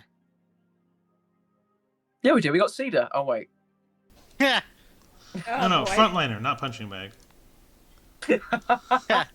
Emotional Same or position, physical? different usage. The Yes. answer is yes. You say punching bag. I say owl hand grenade.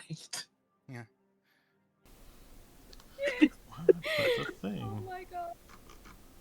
Got it. Here we go. I only have a token for what appears before you guys. Well, actually behind you. So.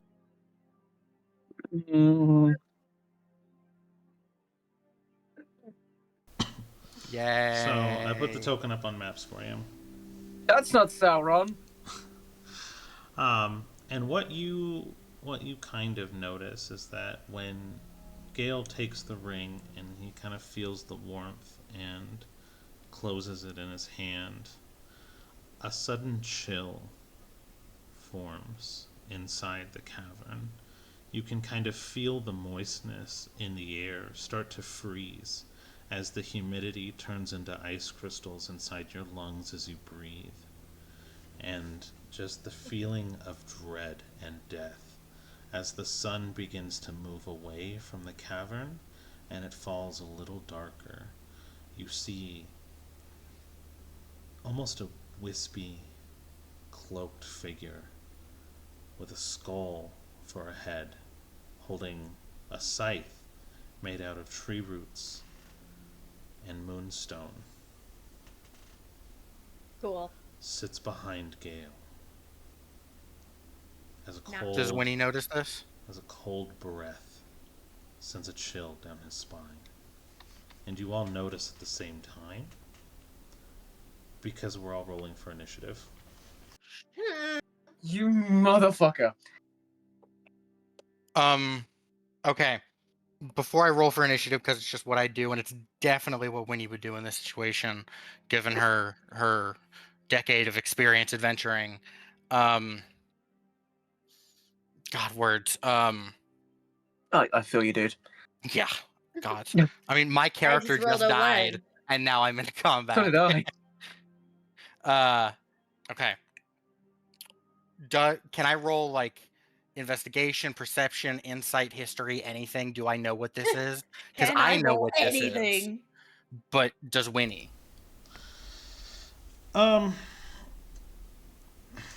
Yeah, I mean, you're close to it. So, Winnie would probably. Alright, here's what I'll do. Is go ahead and roll your initiative first, and then Okay. what I'll do is, if you get a high enough initiative, I'll give you like kind of an insight round to confirm your suspicions. Also, I'm sorry, when this thing appeared behind me, all I could think of was, I'm right behind you, aren't I? Nice. Okay. Ah. For me, I got a 24. Because bards are bullshit, and technically, initiative is a skill, so they add jack of all trades to it. So I have a +6. Okay, perfect. So you got a 24 total. Yes. Pretty good. I think I heard a 1 from Cedar. I have a +5, but I know that's not going to help me in this scenario. Okay, what'd you get, Gale? I also rolled a 1, and that's I know. +1, which isn't going to help in this scenario either. Rain, I saw you face plant. I know, you were supposed to. I can't Okay. help the fact my dice hate me. I need to purify those bastards. Well, you got me beat, so I actually got an 18 on mine, so I will be going second. I think Cedar's got the higher dex out of her and Gale, so she'll go third, right? Yep. Yeah, Perfect. seeing as my dex is like, I think I'm pretty sure my dex is 20 Is at max. this point. Yeah. Yeah. Fucking calm down, all right. So, I mean, your wisdom's above maxed.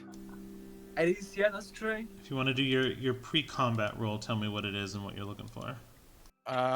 What am I rolling? What skill? Are you just trying to discern if you know it, or if you're trying to figure what, out what it is? like what creature it may be. Okay, yeah, roll a Because I history. think I know what this is, and I'm terrified if I know what this is. Yeah, just go and roll a history check. Okay. Dirty 20. Okay, it's an avatar of death. Yeah. So Winnie uses her turn.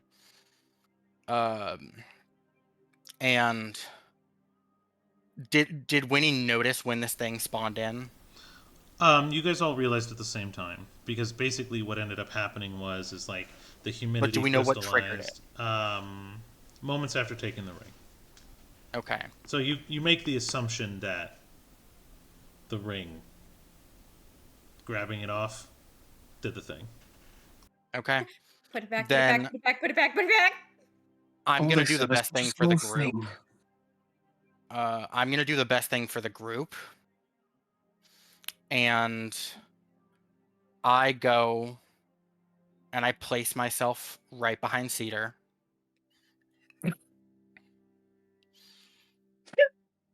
God, do I want to do this? I mean, it's kind of my only option. Yeah. I grapple Cedar, stop her from doing anything. Okay. Bad time for a hug. Roll roll a strength. So Okay. it's strength off between you two, unless you're not trying to contest it. But you would kind of have to. I don't think you would. Yeah, if you just had an Avatar of Death appear, I think your knee-jerk reaction would probably be to Oh, fight. 1000%. Yeah. Okay. I was like, not. Yeah. So go ahead and do a strength off. I'll let you declare 13. first. Okay. You Dirty said 20. Ah, 13 and 20. Okay. So you are grappled. On your turn, you will have a chance to get out of grapple if you want to. And for the rest of her turn, bonus action, oh, movement, free that's action, what this everything, is. she just goes, if I'm right, and it's here for Gale, if you engage, another one forms to fight you. But we have to help him. But they only fight in one-on-one. If you help, one spawns for you. It's okay, Cedar. Same goes for me.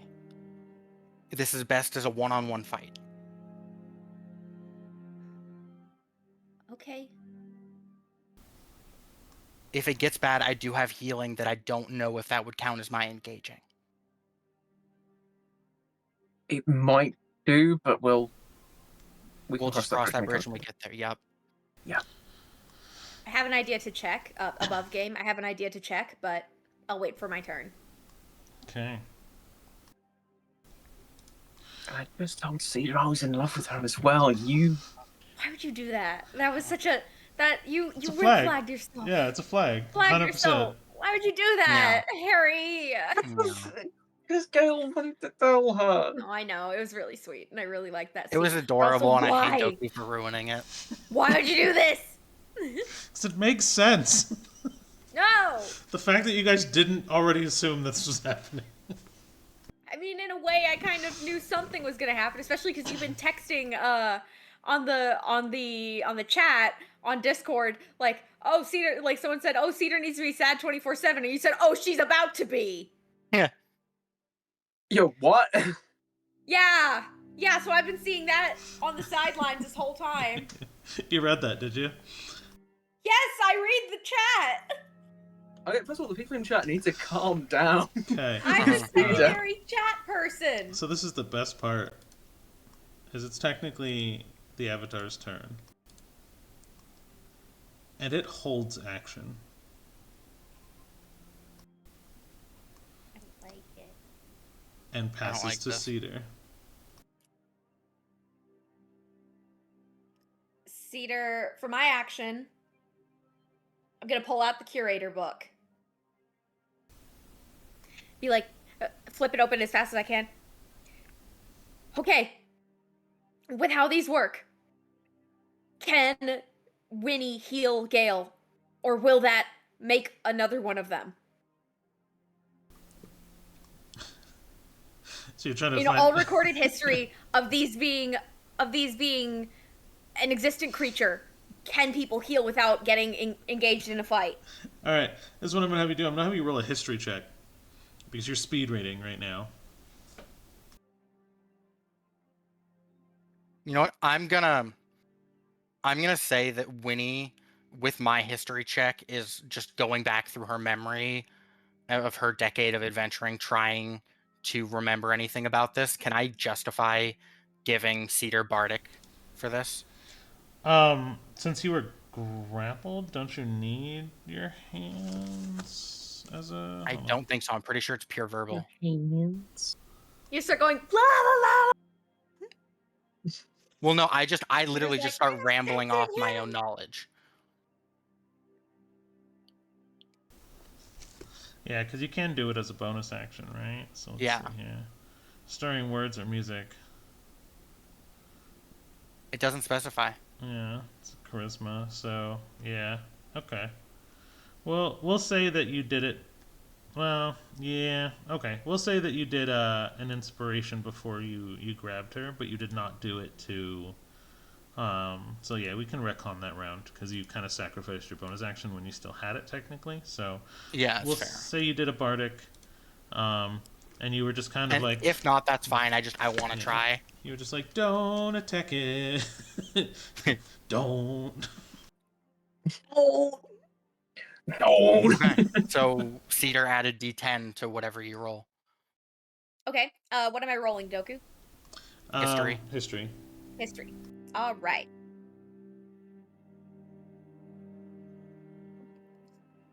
And then where is my D10?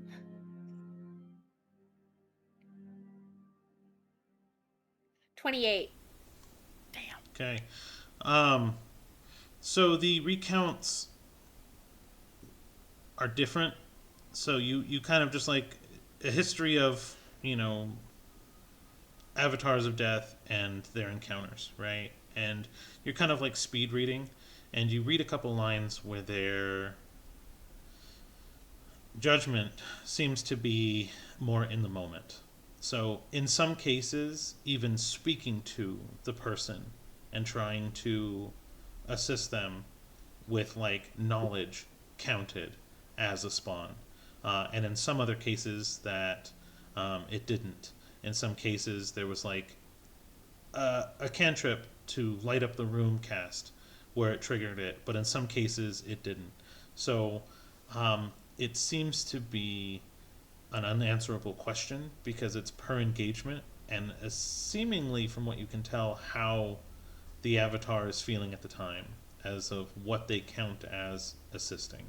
But one was even notated that telepathically they contacted their friend to try to stay silent so the avatar wouldn't know, and it still recognized that as assistance. So any action, so you gather any action that you do will be counted as assistance, whether you're involving the environment or contacting Gale directly. However, what you cannot tell from any account, because it's seemingly random, if the avatar will respond. But you gather it will know if there's any assistance given. She relays this to Winnie. Yeah, I was like, don't say Gale. I'm not saying Gale. No, to Winnie. I had Yeah. to go through my Jeez, in my that head. would I be literally had to something. go through a Rolodex of Rain's characters from this particular campaign to get the right name. Valid. Hey, Gale, Yes. roll a perception check. Oh boy. I would love to roll a perception check for you, Doku. Thank you. That's going to be 16. 16. That's interesting. Because you're in a Wow. cavern, and Cedar just relayed this information to Winnie. Oh, no. You overheard. Wait, could she have done it over the mind link? And not CC'd Oh Gale in yeah, that? no, I totally did that over the mind You link. totally did Because it I learned, over the mind. yeah, link? because I learned that if it was telepathic, it could even trigger telepathically. So I would have just beamed it straight into Winnie's skull. Yeah, okay. All right. Totally. All right.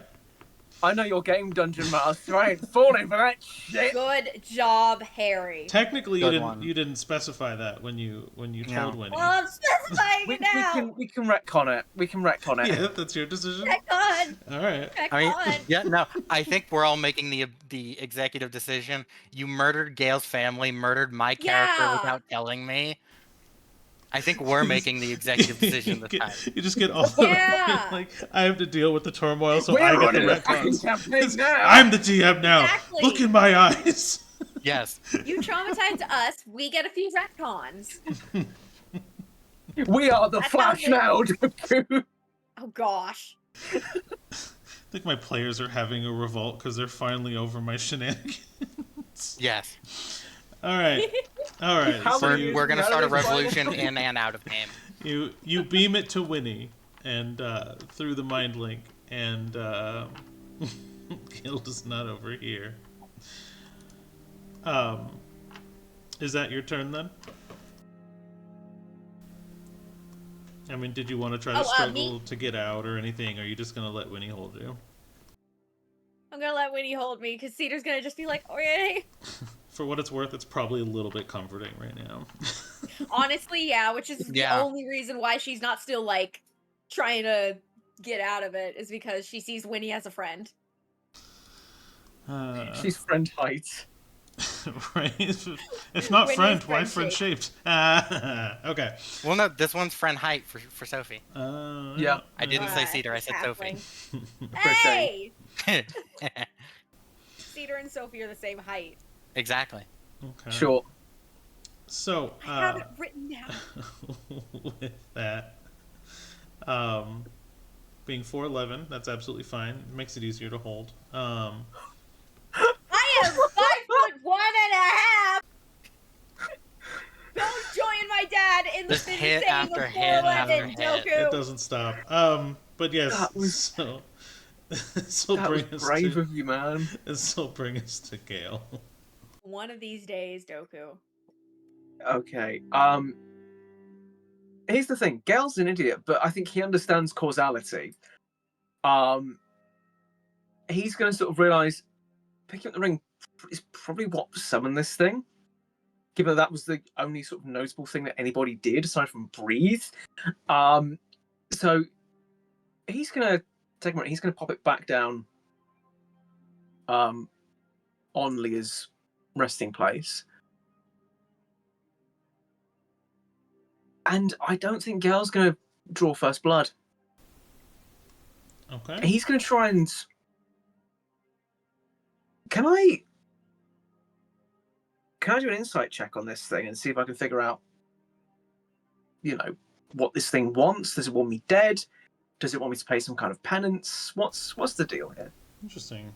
All right. So you put it back. That'll be your movement. We'll call it a bonus action because it was quick. So let's use your action to insight. Go ahead and do an insight check. All right, cool beans. And Winnie, did you want to pass a bardic inspiration over to Gale? I would love to. Wait! Well, that's a natural 20, Rain. my friends. What? Is that gonna trigger No, the death dude? I was joking. Rain Okay. could not provide another bardic inspiration in between turns like that. I was goading to get a reaction. Also, it's a nat 20, so... Okay, nat 20 is awesome. Yeah, there's no malice here. There was literally no malice. It is not necessarily looking at you as a friend, but it's also not looking at you as an enemy. You are being seen objectively, if that makes sense.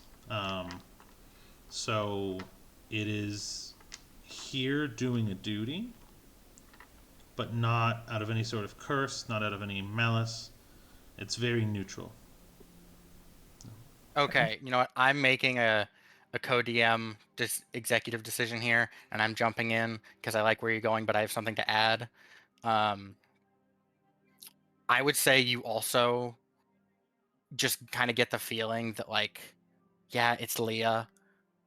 If she was actually gonna die, she would set up defenses for her shit.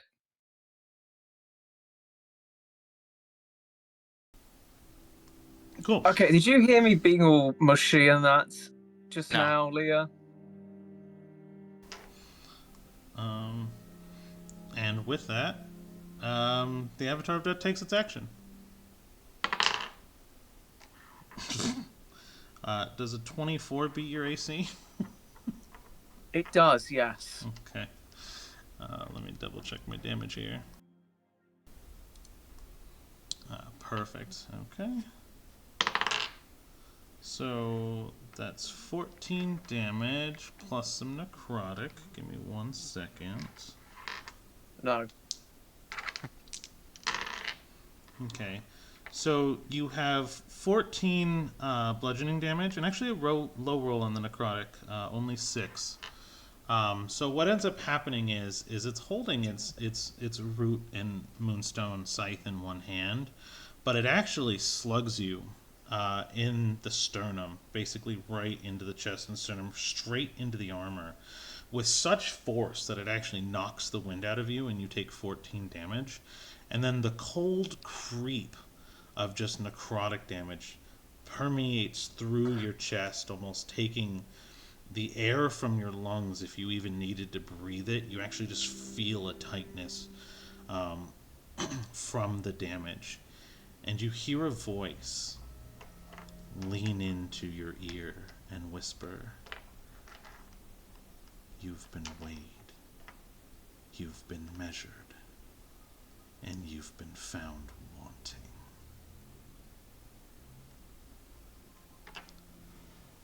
And in that moment,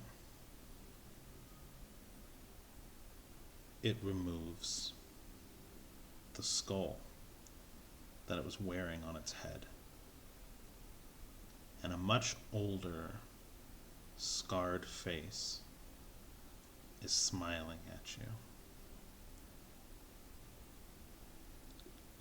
And you actually see an avatar of Leah in her judgment form. An after image left behind to send a final message to the one person who was supposed to get it.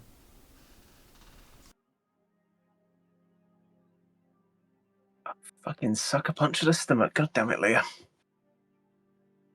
Oh, how the fuck else am I gonna greet you? At least I didn't break your ribs like the throw pillow. Yeah, that was a kindness. Ugh. Um. So, what is this? Is No. this real? Is this some kind of illusion? I mean, that's kind of up to you. Was I real? Yeah. I lived a life. I lived a great life. I did almost everything that you witnessed with me. I've already done that. I was basically just going through the motions again, but doing it with someone who was my best friend in both lives.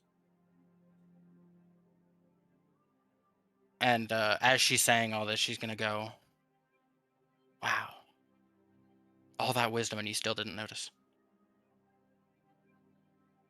And Guess I was no, not that, not that. And she kind of smiles at you, and she she goes and she kicks away some of the moss growing on the bottom of the statue where the engraving is. And you see what was the engraving. You see loved daughter, proud protector, valiant paladin, badass sister.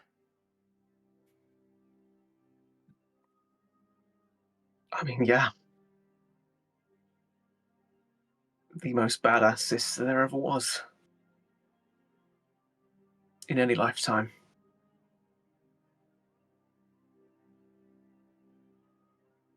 But see, here's the And thing. No, go. for the record, it was real. I know. Every damn moment, every punch, every hug, every word of reassurance, that was all real. Good. I'm glad you know that. Because I would have punched you again to prove it. Yeah, I don't want that again. Yeah. About that, and she kind of pats you on the shoulder and lay on hands to fix you up. Nice, thank you. Um,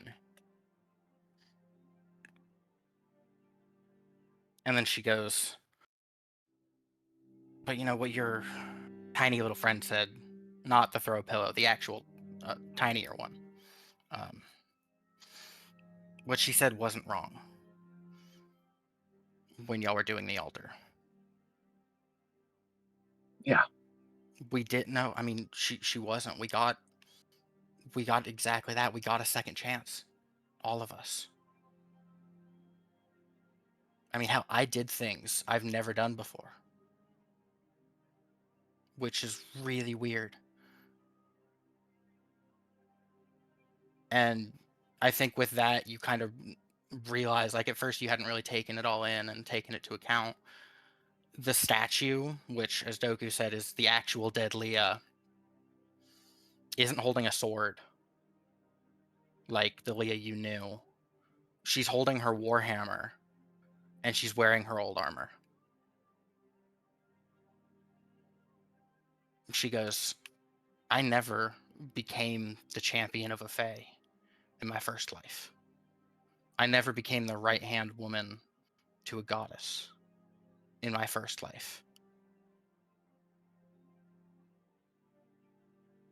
And you know what the difference was?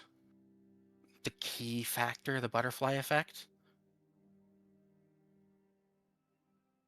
Some blue dipshit. Some blue dipshit let me live the best life I've ever lived.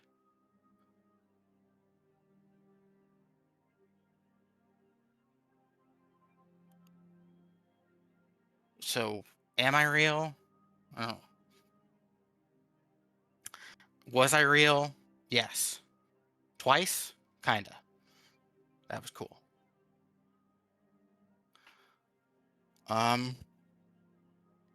But it's exactly like you said. All those moments for you, if you think they were real, if you want them to be real, that's exactly what they were. Nothing less.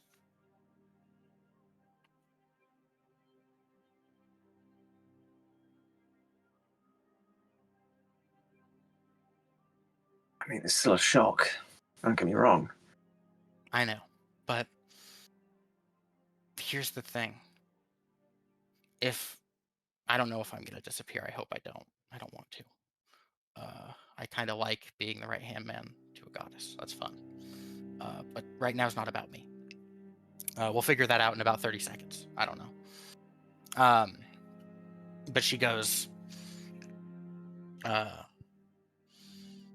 yeah, no, it's not just you that remembers everything. We all do.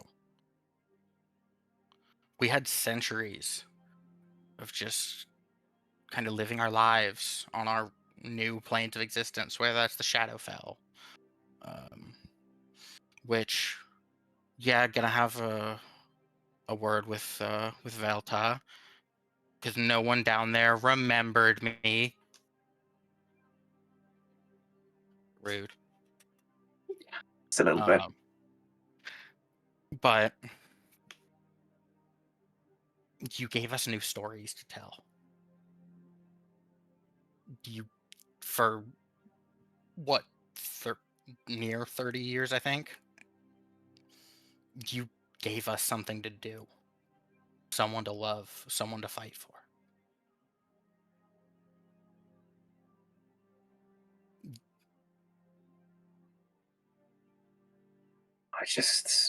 I hope I can do you all proud.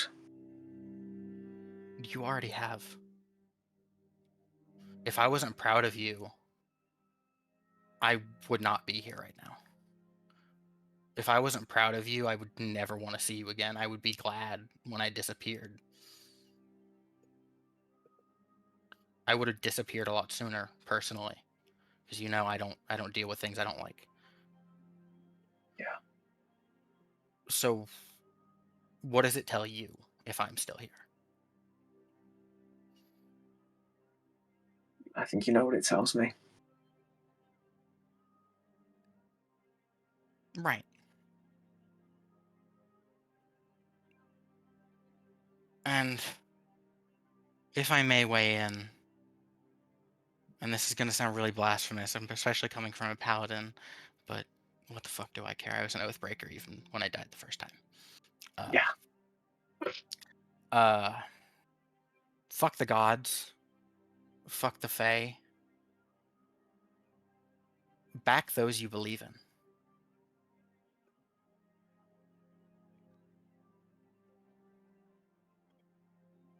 I mean, I have this whole time.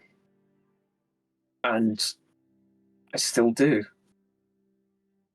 This entire time, he's sort of looking at Cedar, sort of off to the side. I wouldn't be anywhere without the people I believe in. You believe in me. Then I that's think all with you what need to do. Because, I mean, so I do have one more lie to tell you. That, you know the guy I killed to get excommunicated? Yeah. That never happened. Not the first time. The first time I got excommunicated because how do I? Because I didn't agree with what they were doing. I didn't agree with the prophecy. Because frankly, I believe there is no such thing as a prophecy of fate that tells you what you're going to do, what you're going to be. The only thing that tells you what you're going to do or what you're going to be is you. Doku, the cameras are down. Again, that's what it is. Leah just looked right into the barrel of the camera. Yeah. Leah, you're breaking the fourth wall. Deadpool style. Mm-hmm.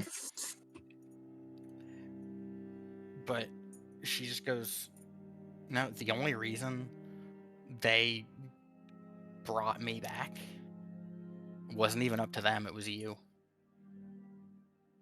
I mean, think about it. We were here to serve a purpose. They were here to get you to the scroll.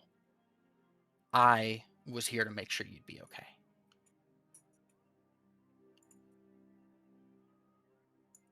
I'd say you lived up to your purpose and more.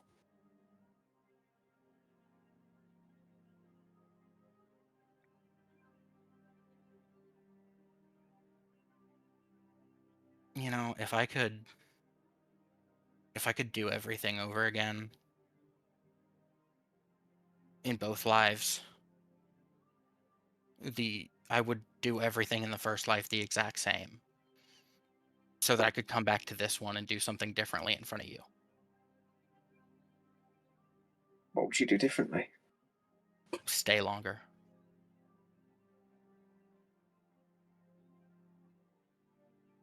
Oh, you will. Because there is no way in all the realms I'm going to forget about you. Yeah.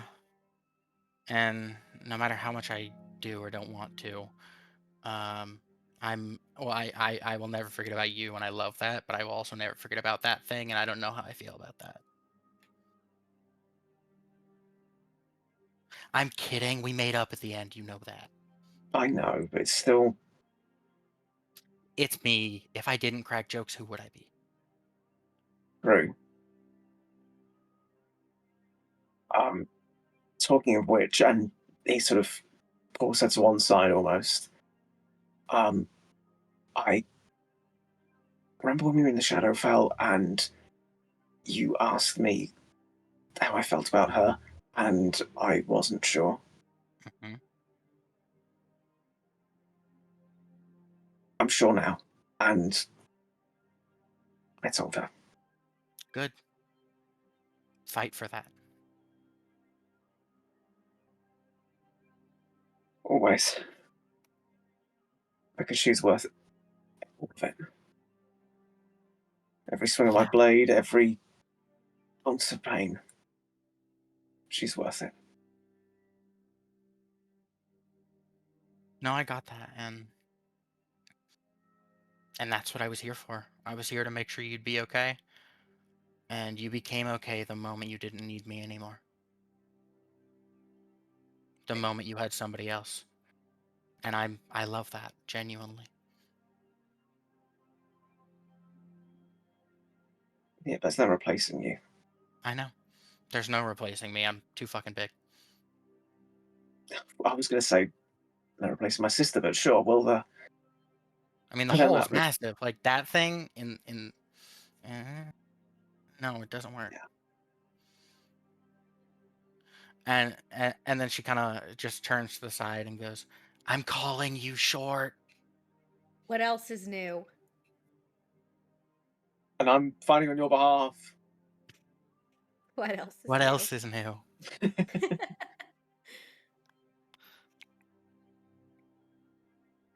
Leah, whatever happens now, I meant what I said a moment ago about wanting you to be happy and wanting I you to have find been. peace.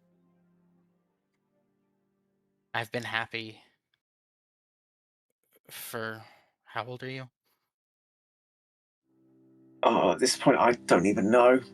Well, the time skips and the Fey magic and being in the Shadowfell. At this point, I want to say somewhere in my mid to late 20s. Badass. I've been happy for 28 years. I'm not sure if I'm quite there yet, but Fuck you, 26. yeah, let's strike a happy medium. and and she just goes, "God, it is so boring everywhere else. Like, yeah, there's stuff to do, there's stuff to see, people to fight, trees to blow up. That was really fun.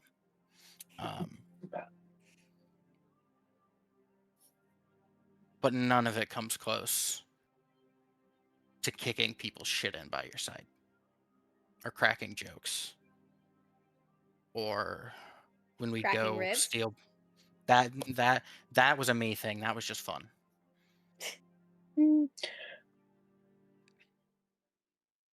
Those Um, times where we were a team, fighting hard, they mean a lot to me.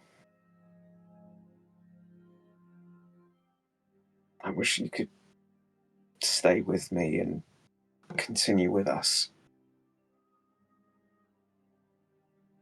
I'm not. I'll be honest with you. I don't know if I'm gone. I I don't know. Maybe I strayed far enough, made my own path, that I have a life to live now.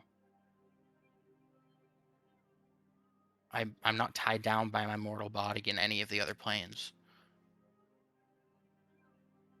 I mean, we couldn't take our mortal bodies to Shadowfell.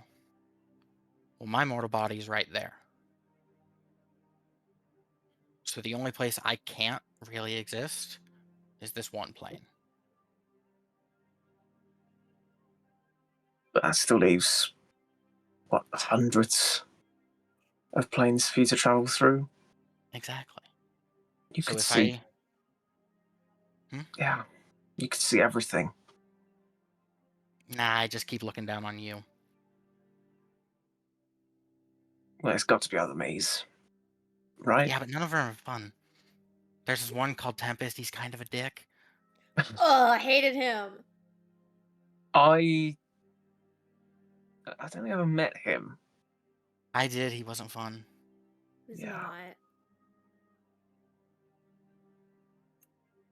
Yeah, I don't think any of our alternatives in that one were fun, but there's got to be others out there. So as I've you looked. guys continue to Some are talk, boring. Leah is slowly fading. So, And just doing it, before I'm she doing it. fades out of physical touch, she kind of pulls Gale to the side. Hey Doku, I'm gonna message you something super quick. Tavern Bard or Doku? either one. I got them both up. Okay. Tavern Bard. The cameras are linked to Discord, so I have to have like Discord up on like both of my screens right, Right. now because they keep failing. So Oh, Just like the double me. Oh, no. cameras. No! I'm kidding. I'm sorry.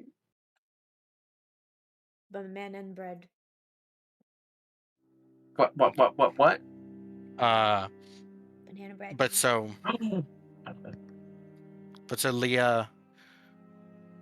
Leah pulls Gale to the side, and she goes, "Do you know what this did?" And she gestures to the ring.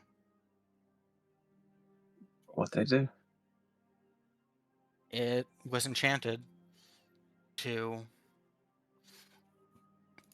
specifically summon my spirit if you specifically touched it.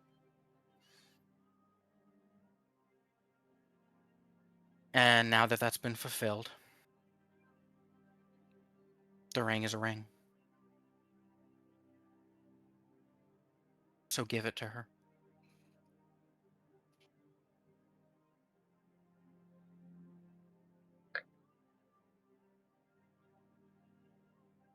I mean, I'd be lying if I said I wasn't thinking the same thing.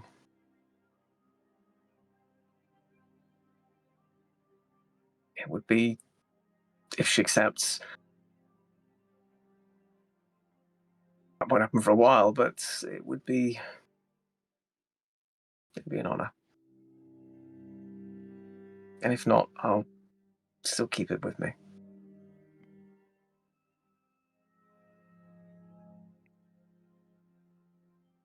And Gale will pick up the ring once more. And for the time being, he's going to keep it on the same chain that he keeps his mother's locket on. Damn shirt.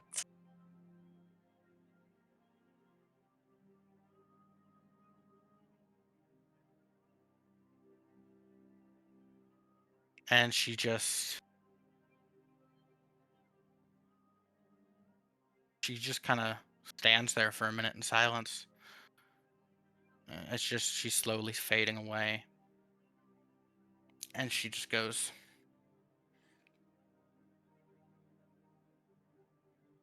"You know, I wasn't kidding. I have looked. There are so many Gales, but only one you." And there's only one big sister. Yeah, I've checked. Only like half of them have a Leah. That's weird. I don't know how I feel about that. Half the half you checked, so a quarter. Fair. Wow, thanks. Make it worse. Makes you more special. Somehow, you're a dick and then you make it a nice thing, and I don't like that. I guess it's what I do. Yeah, you've been doing it since you were a kid.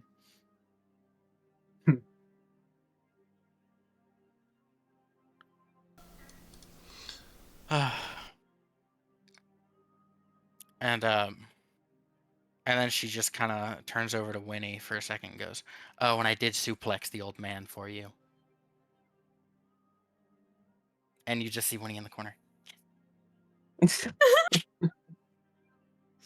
Um,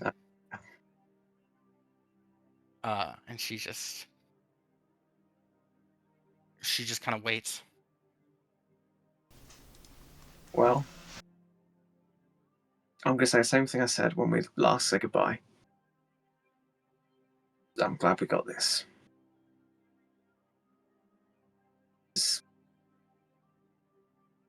First time I didn't get to say goodbye, it crushed me. No, I crush you. This isn't a goodbye. It's see you around, kid. God, that feels weird from someone 2 feet shorter than me. Well, size doesn't always matter. Yeah. All right. You know, And with that, there's one more thing Bye. that I want to do, not just for you, but for this entire party, everyone that Leah affected, everyone that I affected. And you watch as she walks up to her own statue and mimics as if she's grabbing her old Warhammer Grovel Thrash. and you watch a spectral version show up in her hand. And she just kind of tosses it up and catches it, spins it around, and like gets a feel for it again. And before you even have time to react, she throws it up, catches it in both hands, and brings it down on the statue, shattering it.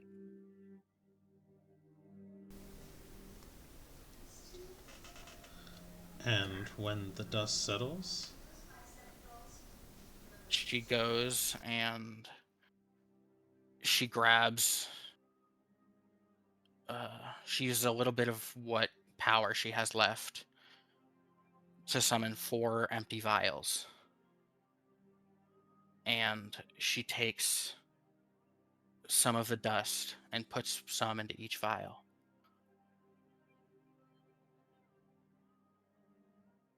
And goes, "This isn't just a piece of me.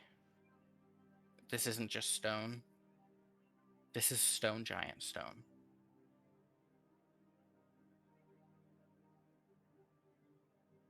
If you ever need my strength, you will have it."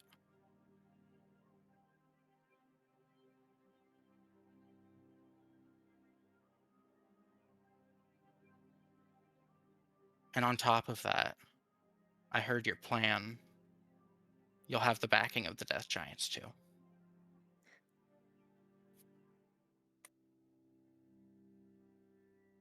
I couldn't ask for a finer group.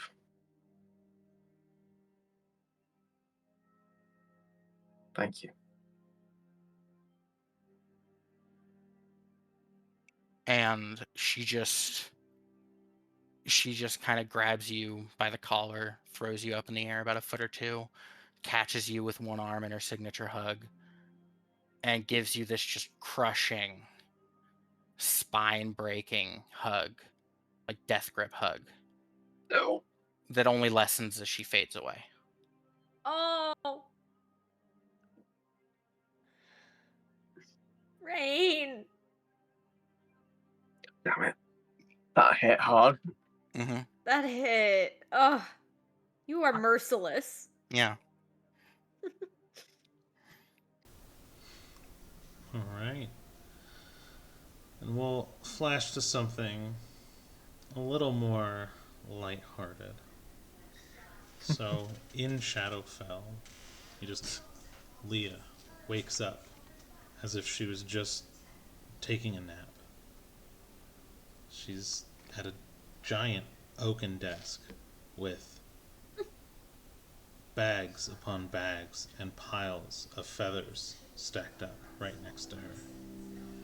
And she kind of comes to, goes, "Next." And a long line of people, the next one comes forward. She takes a feather and lays it on a scale on her desk. And goes, "Okay, now we weigh." Shoves her hand into the chest of the person who just sat in the chair in front of her, rips out their heart, and places it on the other side of the scale as the scales tip. And she continues her job and duty as if nothing happened. And you know what? Can I change that slightly? Ever so slightly? Sure. Gale, can I actually get a perception check from you? With Of advantage? course you can. Okay. Ooh, 23. Okay. You would see that as she fades away, she kind of gives you this final memory to this little glimpse into what her life is now to let you know she's still going. And with a 23, you notice something. As she pulls the feather out of the bag and places it on the scale and stands up from her desk, you see an inscription on the bottom of the scale, and it reads, "In hopes that one day we find someone as good as him." the scale of Gale.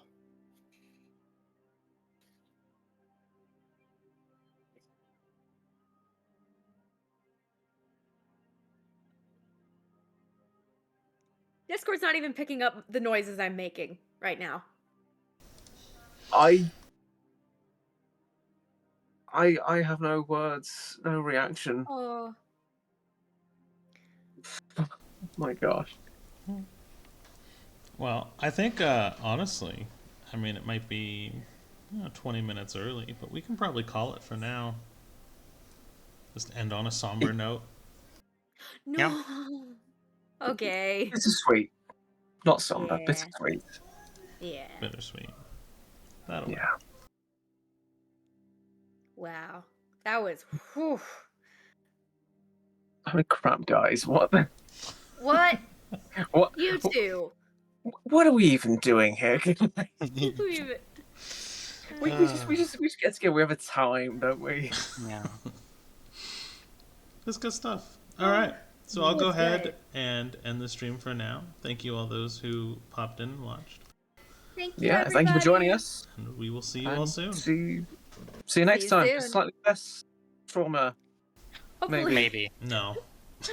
Can't guarantee. Instructions Well, you unclear. heard it here first, folks.